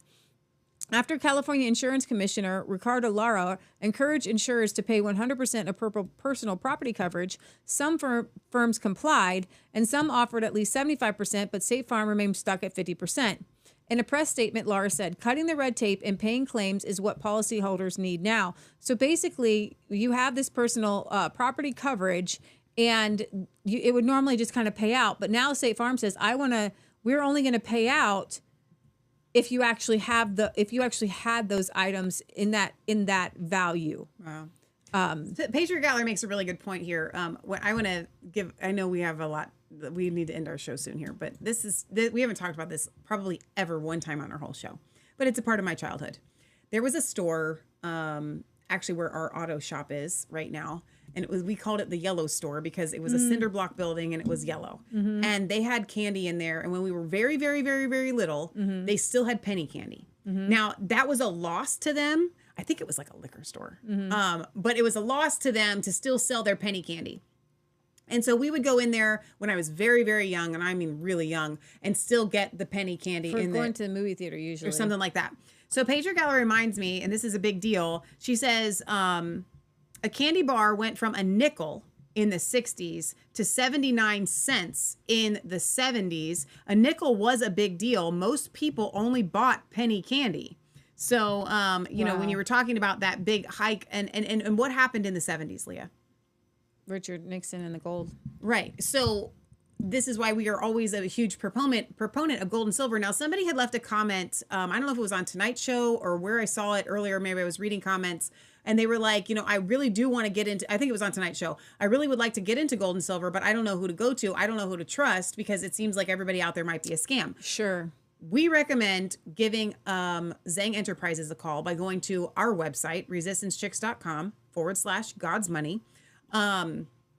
resistancechicks.com/God's Money, and schedule a free consultation call with Zhang Enterprises. They will answer all of your questions. Leah and I cannot put my name behind Zhang Enterprises any more fervently than I can. They are not a scam. They are not going to cheat you. They are going to tell you the difference is Lynette likes to push numismatics. Now, numismatics are coins that have not only intrinsic value because of their gold and silver content, but then they have an added, what she would like to call maybe an insurance, meaning it also has an antiquity value to it, pre-1933 gold, okay? Because then you have the, they won't be able to confiscate it as easily because it has an antiquity value, and then you also have the antiquity value added in to it, and so that's what they like, but they will sell you what you feel the most comfortable buying, and they will explain all of the differences. And so when we went through,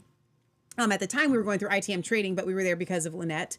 And we got to talk to her sister, Sari, who is with her right now at Zhang Enterprises. And she was able to explain to us the pre-1933, because even I didn't understand it as well. And I really enjoyed our conversation with her. And so what I love about what Lynette is doing is the wealth shield, the food, shelter, barterability, community, all of those things that we need outside of just gold and silver. But I did want to take a minute to answer that question that I didn't get a chance to acknowledge earlier. Who can I trust? Now, there are several other companies out there. If you don't like the idea of a phone call, maybe the phone call is not for you. That's fine. We've used Money Metals Exchange. We've used SD Bullion. There are other gold and silver companies. I don't even care who you use. I like SD Bullion. They're a Christian company. Whenever they send their metals, it comes with the scripture. Yeah, exactly. And Money Metals Exchange is a Christian company as well. So I don't care what company you use. I just like... We are behind Lynette because I feel anointed to be behind Lynette, and that is where God has said to be. But also because Lynette has that added edge of the wealth shield, which is the wealth shield, that it's not just about gold and silver. I don't want to send you to a gold and silver company that's like, you have to buy gold and silver and that's it. We want you to get a grain mill. We want you to have, your downspout so you can collect rainwater, all those types of things. Lynette she's all about all that stuff. And so that's why I wanted to kind of encourage you guys with that. But here's the deal. The collapse is already happening. Mm-hmm. And so when you see the depreciation of the dollar and that rapid influx, like Patriot Gallery was talking about, the nickel candy versus the 79 cents candy, that is happening and it's not going to stop. And Donald Trump is not going to stop it, and he cannot stop it. Yeah, Zero Hedge says, after another 153,000 ounces of gold were delivered to COMEX vaults, meaning we talked about this with Rafi Farber, so you need to go watch this. The COMEX vaults are where you're buying like an investment in gold, but then you actually want it on delivery. They used to not have it on delivery. Okay, meaning you actually hold it. It wasn't designed to be held, but now they're being delivered to COMEX vaults, where we are one day away from breaking the record for physical gold holdings. Because people, what is it? That means that people don't trust SLV and GLD on the market. Okay, they don't trust that it's there for them, so they want to hold it. Hit shortly after the COVID crash today. So the global scramble for gold just will not end, because the smartest people in the room are not going to tell you. You've seen all the end of the world movies. They're not going to tell the people where the special hideouts are for the elites, and they're not going to tell you. You've seen all the movies. I think there was a movie called Greenland. They're not going to tell you that the world is getting ready to end. They don't tell you that the asteroid is coming. They're not going to tell you to go get gold. So because they're getting it, and they want the price to stay low while they're buying it. Yeah. And we're watching the elites all buy the gold, and then you're saying that we're crazy. You're saying that we're weird. You're saying that you like the dollar. Mom actually got in a little bit of a kind of a nice little conversation, back and forth, a debate with Bo Pony over cryptocurrencies, who we've had on our show. Who he believes that when the market crashes, cryptocurrencies will rise along with gold and silver, and I do not agree with that at all. I believe that. And let me tell you why. I'm just going to say this really quickly. The reason why I don't believe that cryptocurrencies are going to stick with gold and silver is because the reason why you see the crash, every currency is only as good as the faith that people put in it. And in a panic moment, there are no atheists in foxholes. Meaning when you have when you can't afford to buy groceries, when you are at the place where you don't know where to get, stuff for your kids, and you can't pay your bills, you're not going to be trusting in these cryptocurrencies that no one trusts in right now anyway. Mm-hmm. Okay. You go back to that basic, like I remember praying when I was a kid, when the economy collapses, you go back to that basic of every cartoon that I ever watched, every movie that I ever watched, everybody knows gold and silver have value. That's where you go. Right. That's your knee-jerk reaction of Catherine trust. Austin fits here. Epstein was not just a sex network. His operation supported a massive money laundering operation, and Ukraine, I think, of it as a huge money laundering operation. So what she's saying is that Zelensky does think he holds cards. That's why he came in as a haughty guy, because he has all these networks that he understands, and he is like his own Epstein because he's got dirt on everybody. So let me mention one thing, because Epstein was not a sex network. I mean, yes, there was sex going on to build control files. Epstein's operation supported a massive money laundering. Okay? And if you look at when we raped Russia in the beginning of the 90s, when the Soviet Union fell, those laundry lines went, you had a couple of key spots, the Ukraine. Money laundering. Tremendous amounts coming out through the Ukraine.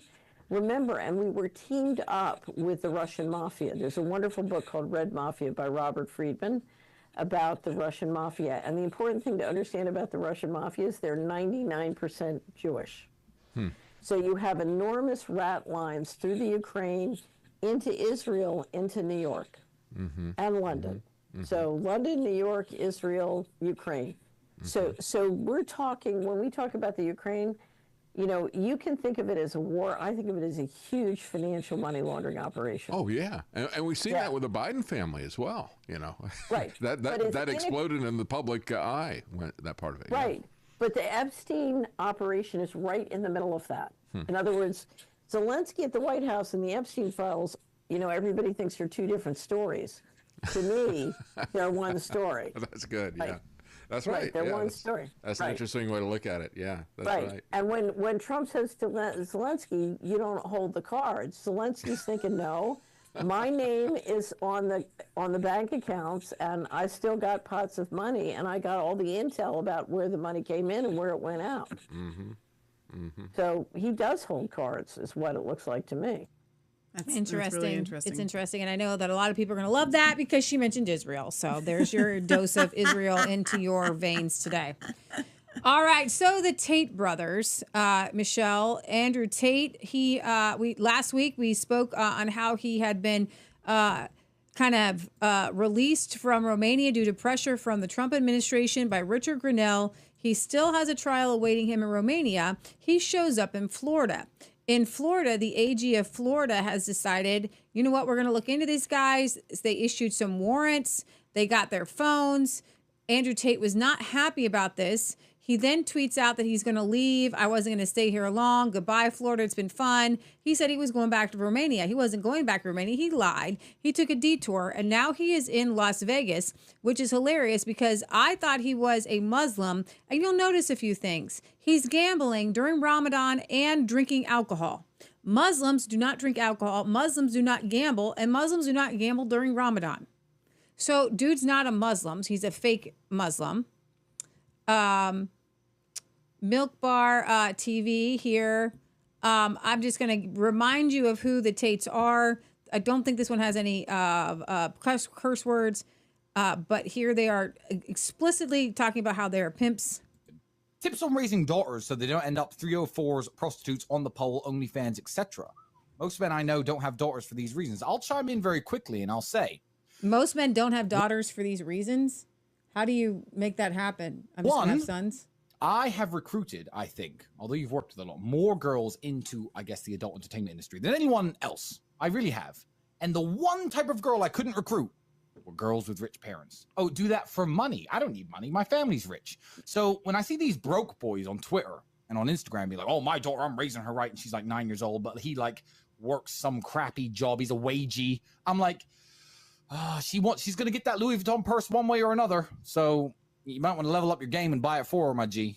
This is the weirdest statement from a guy with those four guys just standing there saying, knowing that they don't want their daughters to be doing this. But he says, I am a pimp and I recruit and I groom girls to do this very thing that's horrible for girls. Just some of the most bottom feeding people you'll ever come encounter with. Random story here. Justice Amy Coney Barrett arranged for someone to sing songs from Hamilton at Ketanji Brown Jackson's welcome party.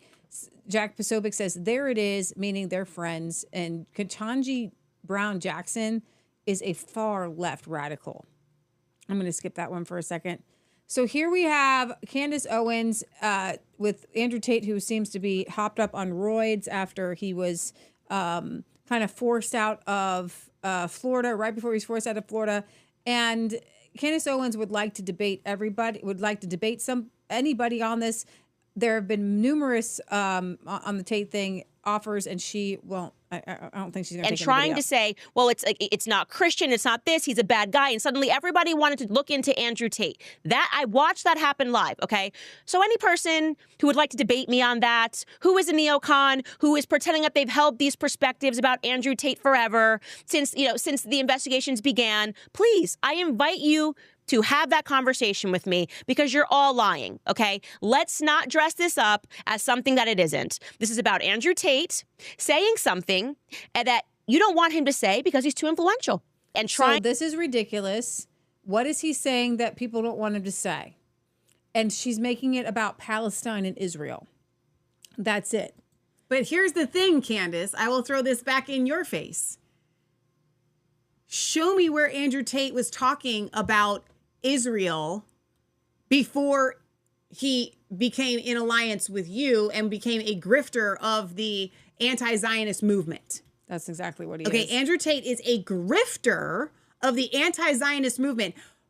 I will raise my hand. We were covering Andrew Tate years ago, before he became a grifter of the anti-Zionist movement.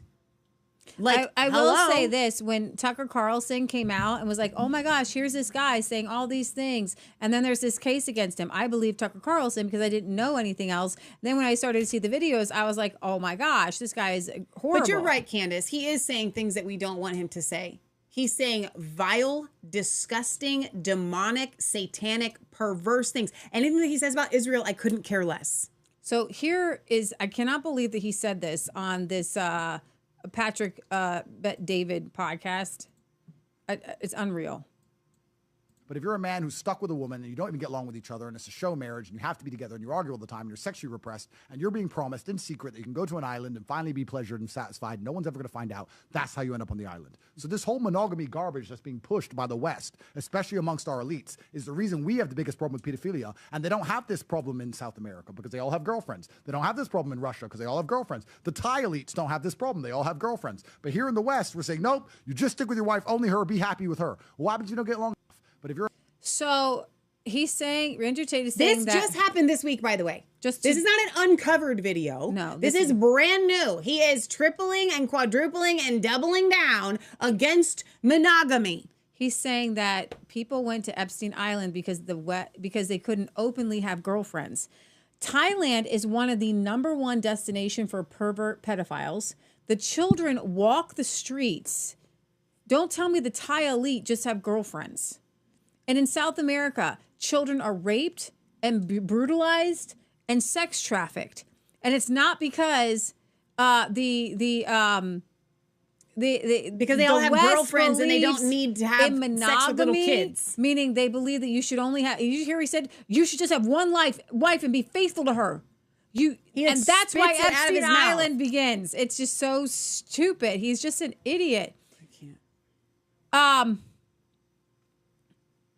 Did you want to read your thing on it?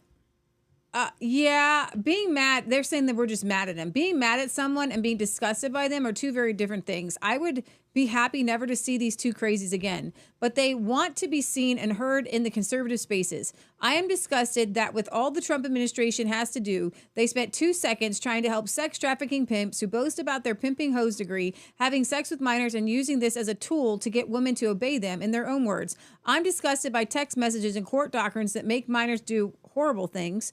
They dress and act homosexual. Both these brothers do. Then they want to sabotage the greatness of Christianity in the West that has created the best civilization in the world by attacking God's institution of marriage and fidelity by the wild assertion that men become pedos because of non-polygamous marriage. What a psycho. He wants to be seen. He wants to be talked about. It's gross. It's perverted and all around nasty. If the Tates were repentant like Candace Owens claims, they would be telling the world that they were wrong to pimp girls out, but they don't do that. They tell men to drop any woman who won't show their chest for the camera to make them money. They both need a real-life encounter with the King of Kings, who said, if your eye causes you to sin, to pluck it out. And if your hand causes you to sin, to cut it off. It's better to go to the kingdom of God blind and lame than spend the rest of your life in hell. And there was another one where he said that these pastors out there, these stupid Christian pastors are out there, and he said he can have more babies because he has more ovens. I did appreciate this one. If you skip a few ahead to Byron Donalds, and he is for the investigation going on against the Tates. So this is the clip that I used in. Is this the clip I used in today's intro? Yeah. Should skip ahead a few. No, I just meant Twitter's. That's I know. I don't see it. Yeah, you just had it. To past that one. Past that one. It's right there. Oh, okay. All I saw was words. Mm-hmm. Now, remember that Byron is running for governor in Florida. So he's trying to become Ron DeSantis, by the way, because he knows that's what side his. But he has to beat Casey DeSantis. Well, I'm just saying. The current Attorney General of Florida has announced he's opened a criminal investigation against Andrew Tate and his brother Tristan, because in Romania, where they just came to Florida from, there were charges of rape, sex with minor, and trafficking, human trafficking. Do you support the Attorney General's actions here? I do. I think those allegations have to be fully investigated, and then we go from there. The key thing is we don't tolerate the trafficking of women or, frankly, the abuse of women. We do not tolerate that. So if the Attorney General finds cause under Florida law to investigate that, then I wish him the best, and I support whatever he's going to do on that matter. Are Andrew and Tristan Tate welcome in Florida? No, quite frankly, not. Because if you listen to some of the dialogue, I find it to be demeaning and disgusting. That's not about being an alpha male. It's not about being a strong man. What they stand for, in my view, is something totally different. That's really great. However, you've got a picture over here of Roger Stone, who says Richard Grinnell secured the release of the Tates because there was no evidence against them. So now, of course, little Ron DeSantis says these U.S. citizens who have no pending charges against them are not welcome in Florida. They actually have pending charges against them. It's a lie. I don't know why he is saying this. They are actually, there is a case in Romania. So I'm sorry, Roger Stone has been written off the book. He's just off. He's off. Let me tell you how this happens, though. Because if Tristan and Andrew Tate are looking you in the eye and you say, do you have pending charges against you, like Tucker Carlson said, and they say, no, I don't. They are manipulative enough and convincing enough that you believe them when it's literally patently false. Yeah. And then we're not going to do Jason Whitlock on it. Yeah. So this is an interesting case over here. Ranchers in, let me finish this with the Florida Attorney General. The Florida Attorney General says fleeing our jurisdiction will not stop Florida's ongoing criminal investigation. We will continue to work with our law enforcement and partners around the world to fight human trafficking and sexual abuse.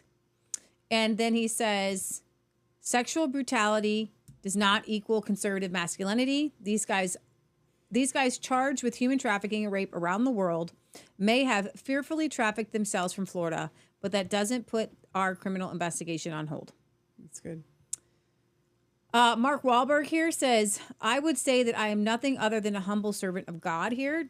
Interesting. On Ash Wednesday. I would say that I'm nothing other than a humble servant to God. And I realize that, yes, I was put in this position for a specific reason. And it's not to just kind of forget about where I've come from or what I've experienced and what other people are going through. It's to kind of share that with others. But just a very humble servant, and the sign of the cross on my forehead is a sign of, and a sign of humility and a reminder, that we are dust and to dust we shall return. But through God, all things are possible. Interesting. I know that he is helping promote the prayer app, as with Tucker Carlson and other celebrities. Speaking of Christianity, did you want to play this one? No. Okay. We're going to skip that one. Let's see. That was a good one, but we're going to go to, I want to just talk about a couple more stories here before we sign off. Ranchers in Utah were kicked off their land to protect an endangered species. Now that same land is being bulldozed for a massive housing development. 30 years ago, ranchers were kicked off their land here to protect an endangered species. But now that same land is being bulldozed for a massive housing development that could double the population of the small town of Leeds. So residents here are wondering, was this land really protected or just reserved for the right price? Back in the 90s, the government rescinded ranchers' permits here in Leeds, saying they had to stop grazing cattle because it was a threat to the endangered desert tortoise habitat. Pam Johnson's family lost their permit, which they paid nearly $50,000 for and was supposed to last for 99 years. They also had to sell their cattle to then pay for that permit. But today, bulldozers are ripping through that same protected land to make way for homes, hotels, and retail stores. Pam is furious. She told me that that land should never have been bulldozed, and if it was protected, it should have stayed protected. So the question is, what has changed? Town officials told me that once this land was sold to a private developer, the developer has a legal right to build.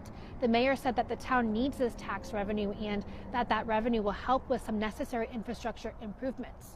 For Johnson and other residents here in Leeds, the contradiction is glaring, and they fear that with the zoning changes already passed in August, that it's too late for this land and the tortoises that live here to be saved. Oh my gosh. They never cared about your stupid tortoises. It was always about a land grab. What happened then is the federal government had this land, offered land contracts for people to just graze their cattle on because it makes sense if it's not being used for anything. Why not just graze some cattle? The government out from under them decides, well, I want to sell it. They have to come up with an excuse, and then they sell it to a private developer. And I'm sure this was not the federal government trying to make money. Right. This was some kickback that got back that was from whoever decided this case. And from 30 years ago, whoever was doing it is probably like out of government now anyway. The Pastors Act, H.R. 774, tackles these abuses by limiting penalties for grazing on federal lands unless the government installs and maintains fences, a responsibility it routinely neglects. Meanwhile, the Operational Flexibility Grazing Management Program, led by Representative John Curtis and Senators Barrasso Wyden, empowers ranchers with adaptive grazing options to combat wildfires and ecological shifts, recognizing their role as stewards of a healthy landscape. Yet bureaucrats prioritize arbitrary permit revocations over sustainable land use, then greenlight destructive urban sprawl on protected habitats. This isn't conservation, it's cronyism. Ranchers face red tape and financial ruin, while developers exploit loopholes to pave over our ecosystems. The system isn't broken, it's working exactly as designed to benefit DC insiders at the expense of rural livelihoods and genuine conservation. So this goes along with another story, and I'm just going to go over this briefly. It's not incredibly new, but it's within the past few years, and somebody is making this new. Gavin Newsom and his allies just forced 12 historic family farms and dairies out of the Point Reyes National Seashore in California. They claim it's about the environment. For over 100 years, ranchers and dairy farmers have worked the land of Point Reyes. How do you say that? Reyes. They built Marine's organic food movement and supplied fresh milk to Californians. Now they're being forced out by environmental groups, the federal government, and Newsom's policies. When Congress created Point Reyes National Seashore in 1962, ranchers voluntarily sold their land to the federal government under one condition: they could keep ranching. That promise lasted 60 years. Well, let's talk to the Native Americans about that. They understand. Until powerful environmental groups decided to change the rules. In 2022, 3 environmental groups sued the National Park Service to block the 20-year ranching leases. The lawsuit set off a chain reaction that led the ranchers to losing everything. At first, the National Park Service defended the ranchers, but then the Nature Conservatory, a billion-dollar nonprofit with deep political ties to Newsom, stepped in and negotiated a secret deal. The result, a $30 million payout to ranchers who had no real choice but to leave. The $30 million payout might sound like a lot until you realize it's being split across multiple families and businesses. You don't want to see the book close, said rancher Jared Mendoza, whose great-grandfather acquired the land in 1919. Mendoza needs financing to rebuild his family's barn, which was destroyed by a storm, but thanks to the park's refusal to grant long-term leases, he couldn't get a loan. Now he's being forced off his land altogether, along with 11 other ranching families. Worse, the farmers were placed under a strict gag order. They legally cannot tell the public how this deal really went down. It begs the question, if this was such a fair outcome, why is everybody silenced? And that's where Biden and Trump come in. In 2019, Trump signed an executive order to protect farming in national parks. In 2021, Biden reversed it. The final deal was reached in early of 2025, just weeks before Donald Trump took office. Who brokered the deal? Representative Jared Huffman, who represents Point Reyes. Before Congress, he was an attorney for the NRDC, a powerful environmental lobbying group. So was he negotiating for his constituents or for the same activists who wanted the ranchers gone? But this isn't about protecting nature. It's about business, politics, and ideology. The Park Service now admits it will have to hire private grazing contractors to manage the land and reduce the wildfire risk. So the cattle can stay, just not with the families who raise them. The environmental group sold this as a win for conservation, but in reality, it was a quiet land transfer, one that just happened to benefit some of the most politically connected nonprofits in the country. And once these farms are gone, they're gone forever. It makes you wonder, does PG&E, the power company, play a role in land ownership and easements in this area? Sierra Pacific Industries owns California's largest landowner, holding of 1.74 million acres. So it's, I think, is that, I guess there's more to that. But I don't necessarily agree with the construct of these leasing, this leasing of land, right? I think that, you know, we talk about common law marriage or what is it that they reparations, right? Mm-hmm. If a family has been on land and a family paid, you know, $50,000 for a 100-year lease, okay, and let's say they've been on the land for a generation or two, you know what I mean? Mm-hmm. It's like, first of all, it's unconstitutional for the government to own any land, the federal government anyway. I don't know if it's the state, if it's California that owns this or regardless. The government shouldn't own this land. Mm-hmm. All right. You need to work out a deal so that the people whose land this is by rights of working it, you know, like if you are mowing the land, the property that's like 3 feet on your neighbor's land for it's like 15 years in some states, that extra 3 feet becomes yours by right because you took care of it. Okay. Right. That should apply to these people. I'm sorry. Get the government out of owning land. This is so ridiculous. Right. No, I think you're absolutely right. Absolutely. But at the same time, they went ahead and sold their rights to this conservatory with the express desire to be able to keep farming it. So I do have a video here of this is Point Reyes Farmstead cheese on one of the farms to the right there. Yeah. Okay. This was from actually 9 years ago. This is one of the farms. Now, I don't know if this one is not going anymore. I'm not exactly sure. Well, I'm your host, Tracy Sellers. Today, we're spending the day in beautiful Sausalito. And you know what? If you're not hungry yet, you just might be after today's show. We've got a lot of great food on the show today, so let's get to our first story. I don't know why it's not letting me make her big.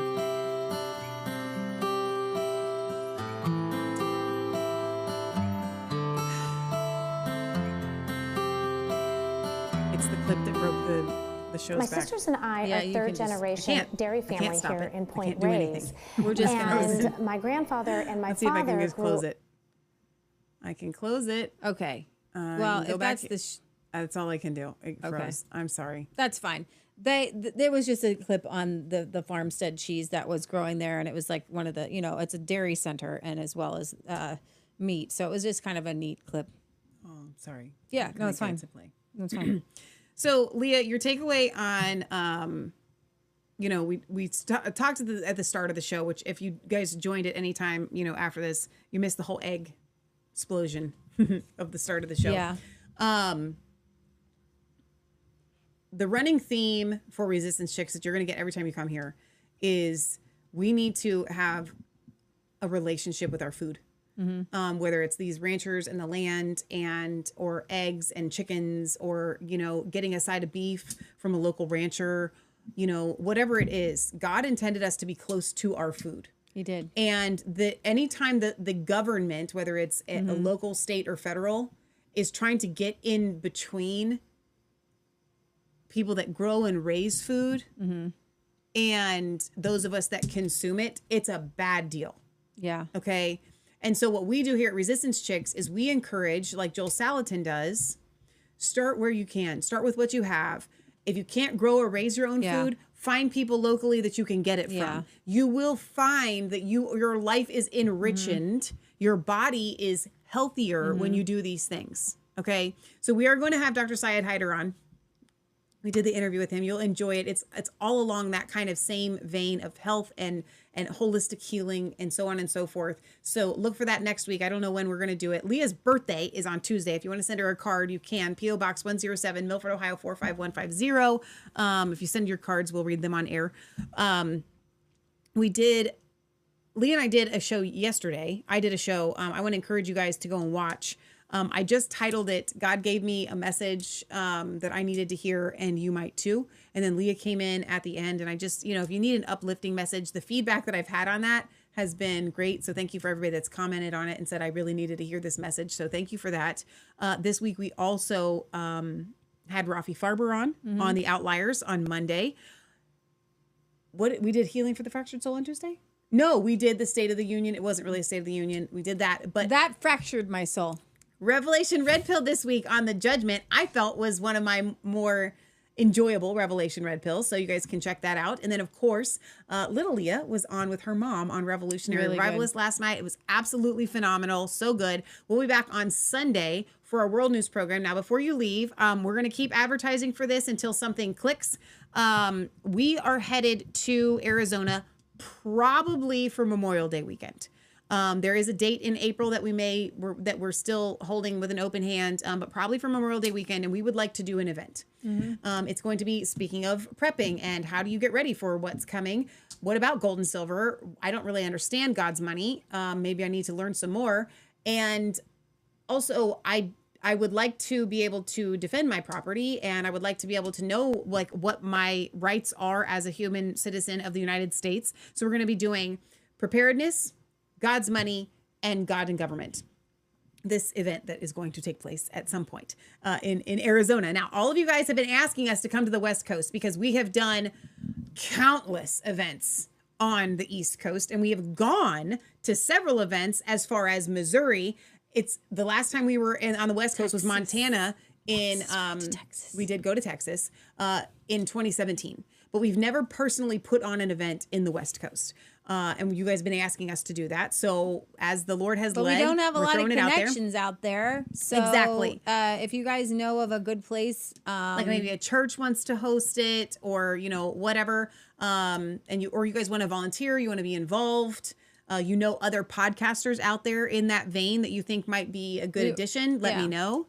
So we're just probably start a little GoFundMe, starting to compile all that. So so we're looking. I think I was talking about Patriot Gallery, the third weekend in May, which would be Memorial Day weekend. If you guys want to spend that Memorial Day weekend with some other patriots, which I think would be kind of cool and fun. Block off the calendar if you live on the West Coast. Now, this does not exclude East Coasters. If you would like to travel all that way, you are certainly more than welcome. But we're really excited. Yeah, about we it. haven't really ever needed to put out for a venue before because we normally come to you guys once we have one. But it's a little bit different. We're throwing this out there, and if you guys know one, we know if it's God, it'll come together, and we just want to share our knowledge and kind of meet in person. It's always great to meet in person with you guys and share our knowledge, and it's something really special about coming together as a group of like-minded people. So, exactly. Yeah. Exactly. So I think that's all that I have for announcements on the show. I did notice in my email box that Vicky Natale of Organic Body Essentials, she's running a sale. Now, please don't balk at this. She is not woke. 1,000,000%, she is not woke, but she's celebrating Women's Day. Okay. And so I don't know how long the sale goes for, but if you use the promo code WOMEN20, you get 20% off. Whoa. And it applies to everything. Wow. Now, that will only benefit us if you have already purchased from her before. But even if you haven't and you would like to, now is the time. It doesn't matter if it benefits us at all. I mean, you could always put it in the notes, but it doesn't matter. I don't need it to benefit me. I love her products. I cannot Especially push if you need the CBD. This is the time to do it. The CBD tincture enough. I recommend, this isn't it, but the 30,000 mg for the Is it 3 or 30? 3,000, excuse me, 3, not 30,000, the 3,000, because you're getting that extra milligram of the actual CBD. What does she call it? The cannabinoids, and you're getting it in a more concentrated form, right? Yeah, so it's she much used cheaper. to have just the 1,500, which was her highest concentration. So I encourage you to get the 3,000 and then just use half a dose. Exactly. Wesley says Memorial Day is the 4th weekend in May, not the 3rd weekend in May. Are you sure? I think he is right about that because it goes into as far as the weekend. It's not the okay. end. You're right. Because it starts 1, 2, 3. It is the actual 4th, but there's 5 weekends in May, so it's the second to last weekend in May. It's not the last weekend in May like it normally is. Right. Thank you, Wesley, for that. It will be Memorial Day weekend. But anyway, so organicbodyessentials.com. Because organicbodyessentials.com. Easter is so late this year. Promo code women20. And it'll save you 20% there. So if you've ever wanted to purchase from there, now is the time to do that. I did get an order yesterday from Ed. Hi, Ed. I didn't get a chance to put it together. Oh, that one's today. Easter's in April. Oh, I'm going to be doing that this weekend. We had a really busy day, but if you guys would like to order from shop.resistancechicks.com, you certainly can. We have everything in stock. One of the things that I do want to highlight, because I haven't done it in a minute, because it's one of my favorite new products, is the aromatherapy eye pillows that we have. They come in various colors. I still have some of these, the cotton actual camo. What is the benefit of the aromatherapy eye pillow? I use this literally every night to fall asleep. It has flaxseed and lavender in it. And the lavender helps to calm you. It helps with headaches. It helps you to fall asleep. And it just overall is amazing for aromatherapy, just in general. However, the added benefit of the aromatherapy eye pillow, besides just smelling lavender, because you could do that with essential oils, it's a weighted eye pillow, and it releases tension when you have it on your eyes. It blocks out all the light to help you fall asleep. Okay, maybe you work second shift. This is the thing that you would like to have, the puffiness of eyes. You can heat these in the microwave, and you can use them around the back of your neck. You can put them in the freezer, and they'll stay warm or cool for about an hour when you do that. We keep one in our freezer, so you have one in your freezer. They're great for menstrual cramps. They're great you can use one. You can walk around with it for if you've got menstrual cramps. Just as like a little heated. And for migraines, you put a cold one on your eyes and a warm one on the back of your neck. And what it does is the coolness helps with that kind of tension headache. The tension that comes into your face, right? But the warmth helps to release the tension that goes all the way up the back of your head. And we learned that I've sold over 1,500 of these over the years. Okay. People that came back every single year when we sold them at craft shows, and they would buy 2 or 3 times as many as they bought the year before, and they would give them away as gifts. I'm not trying to sell them, quote unquote, on you. I'm just telling you the facts. These have been our biggest seller. How much are they when you buy them in multiples? That is such a great question. It's on the website, shop.resistancechicks.com. So let me pull it up. They're $25 for one. When we used to sell them, I don't remember what they were at the time years ago, but we always ran a deal, and I was able to get that deal up and running on the website. So the more you buy, the more you save.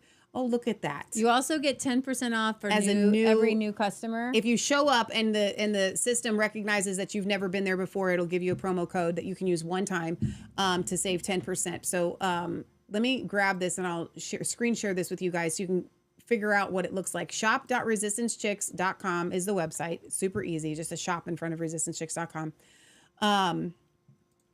And scroll down here, and then we'll go over this together, because I don't remember exactly how I price these. You scroll down, you want to click on the aromatherapy eye pillow, just click on this. It's right there. And I did use a new Charity the Chick, a new little mascot that we added for this. So let's see. Choose an option. Where is the buy more, save more? Uh-oh. Oh, geez. You got to go back and check out your website. Okay, so wait tomorrow. Wait to go back tomorrow, because I do have this. Let me see if we put 2 in the cart. It should. I'll have to see why this isn't working. A plugin. It's probably a plugin issue, because it was working the other day when I checked it, and I've had people use this and it worked. So it should show up as of tomorrow. It'll be there, and it'll have the different ones. I think that if you buy 2, they're $25.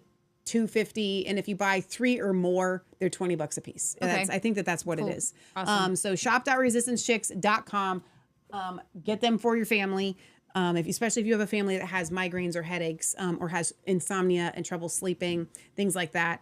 That's what they're great for. So I just wanted to highlight that because that's something new that we have added to the website, and we have something new coming soon. We're going to have, just like the healing oil for the soul, we're going to add one that's exclusively for men, that I'm also going to use that same blend in a beard oil. So I'm really excited about that. I've been praying into that and doing a lot of research. So I've been compiling essential oils, new ones that I don't even own and I've never owned before, but I've been doing some research. So I'm super excited about that. So pray for me that God would give me the exact perfect blend that would help all y'all men out there. So I'm really excited about that. So that's the end of our show. We love you guys. God loves you. God bless. Remember, it's not just a conspiracy if it's the truth. If you're not following Resistance Chicks, Patriot Gallery, she has been putting out 100 Days of John Locke, and she has been doing a phenomenal job of that. You can find those on Isaiah58ministries.blogspot.com, but also anywhere where you follow us, she's been posting it, whether it's on Facebook or Gab, all of the alternative sites. That's where they're posted. Deodorant stick smells great. I tried it today. Thank you so much, Leah Michelle. I ain't sweating anymore. So that's awesome. Is that from Daniel in Canada? And Chris says, I love my eye pillow. I'm thankful for the extra help getting to sleep and relieving tension headaches. That's awesome. And we are now shipping to Canada. You have to pay the actual shipping. I'm just passing that along. It is what it is. I've got it at a set flat rate of $25. Can I send Leah a MAGA hat for her birthday? I don't know. I might. Is that Buzzy? Buzzy, you can send anything. You can send anything that you want. That is awesome. You guys are amazing. Okay. God bless the USA says Ohio Croatian. Oh, that's awesome. You're a Croatian in Ohio. That's amazing. Okay, we're going to see you guys next time right here from resistancechicks.com. You guys are amazing. Thank you for all of your support, all of your comments, all of your sharing, all of the things, all the monthly donors. You guys are awesome. Ed, I hope you don't mind. Ed sent donations through the new donation app that you can use on shop.resistancechicks.com. So that's exciting. We got a couple of monthly donors on there now too. So you guys can go through that because a lot of people don't want to go through PayPal and all the other things. So Glenda says, thank you for the show. Thank you for tonight. Great show. Biffmo says, Leah and Michelle, you should do a Give, Send, Go, not a GoFundMe. We actually won't be doing either. When we do the fundraiser, it will be through shop.resistancechicks.com, and I'll start a campaign that way, so you don't even have to worry about it. It's just going to go right through our regular system because we can do that now because Michelle has been working tirelessly on web stuff. Thank you. Kimberly says, eye pillows $22.50 each, or for 2, or $20 for 3 or more. Yes, exactly. Thank you for that. Okay, we're going to see you next time. We love you guys. Have an amazing, phenomenal weekend. Go with God. And remember, we are more powerful than Satan. Jesus gave us all power and authority. Go therefore and make disciples amongst all nations. Bye, guys. Take care.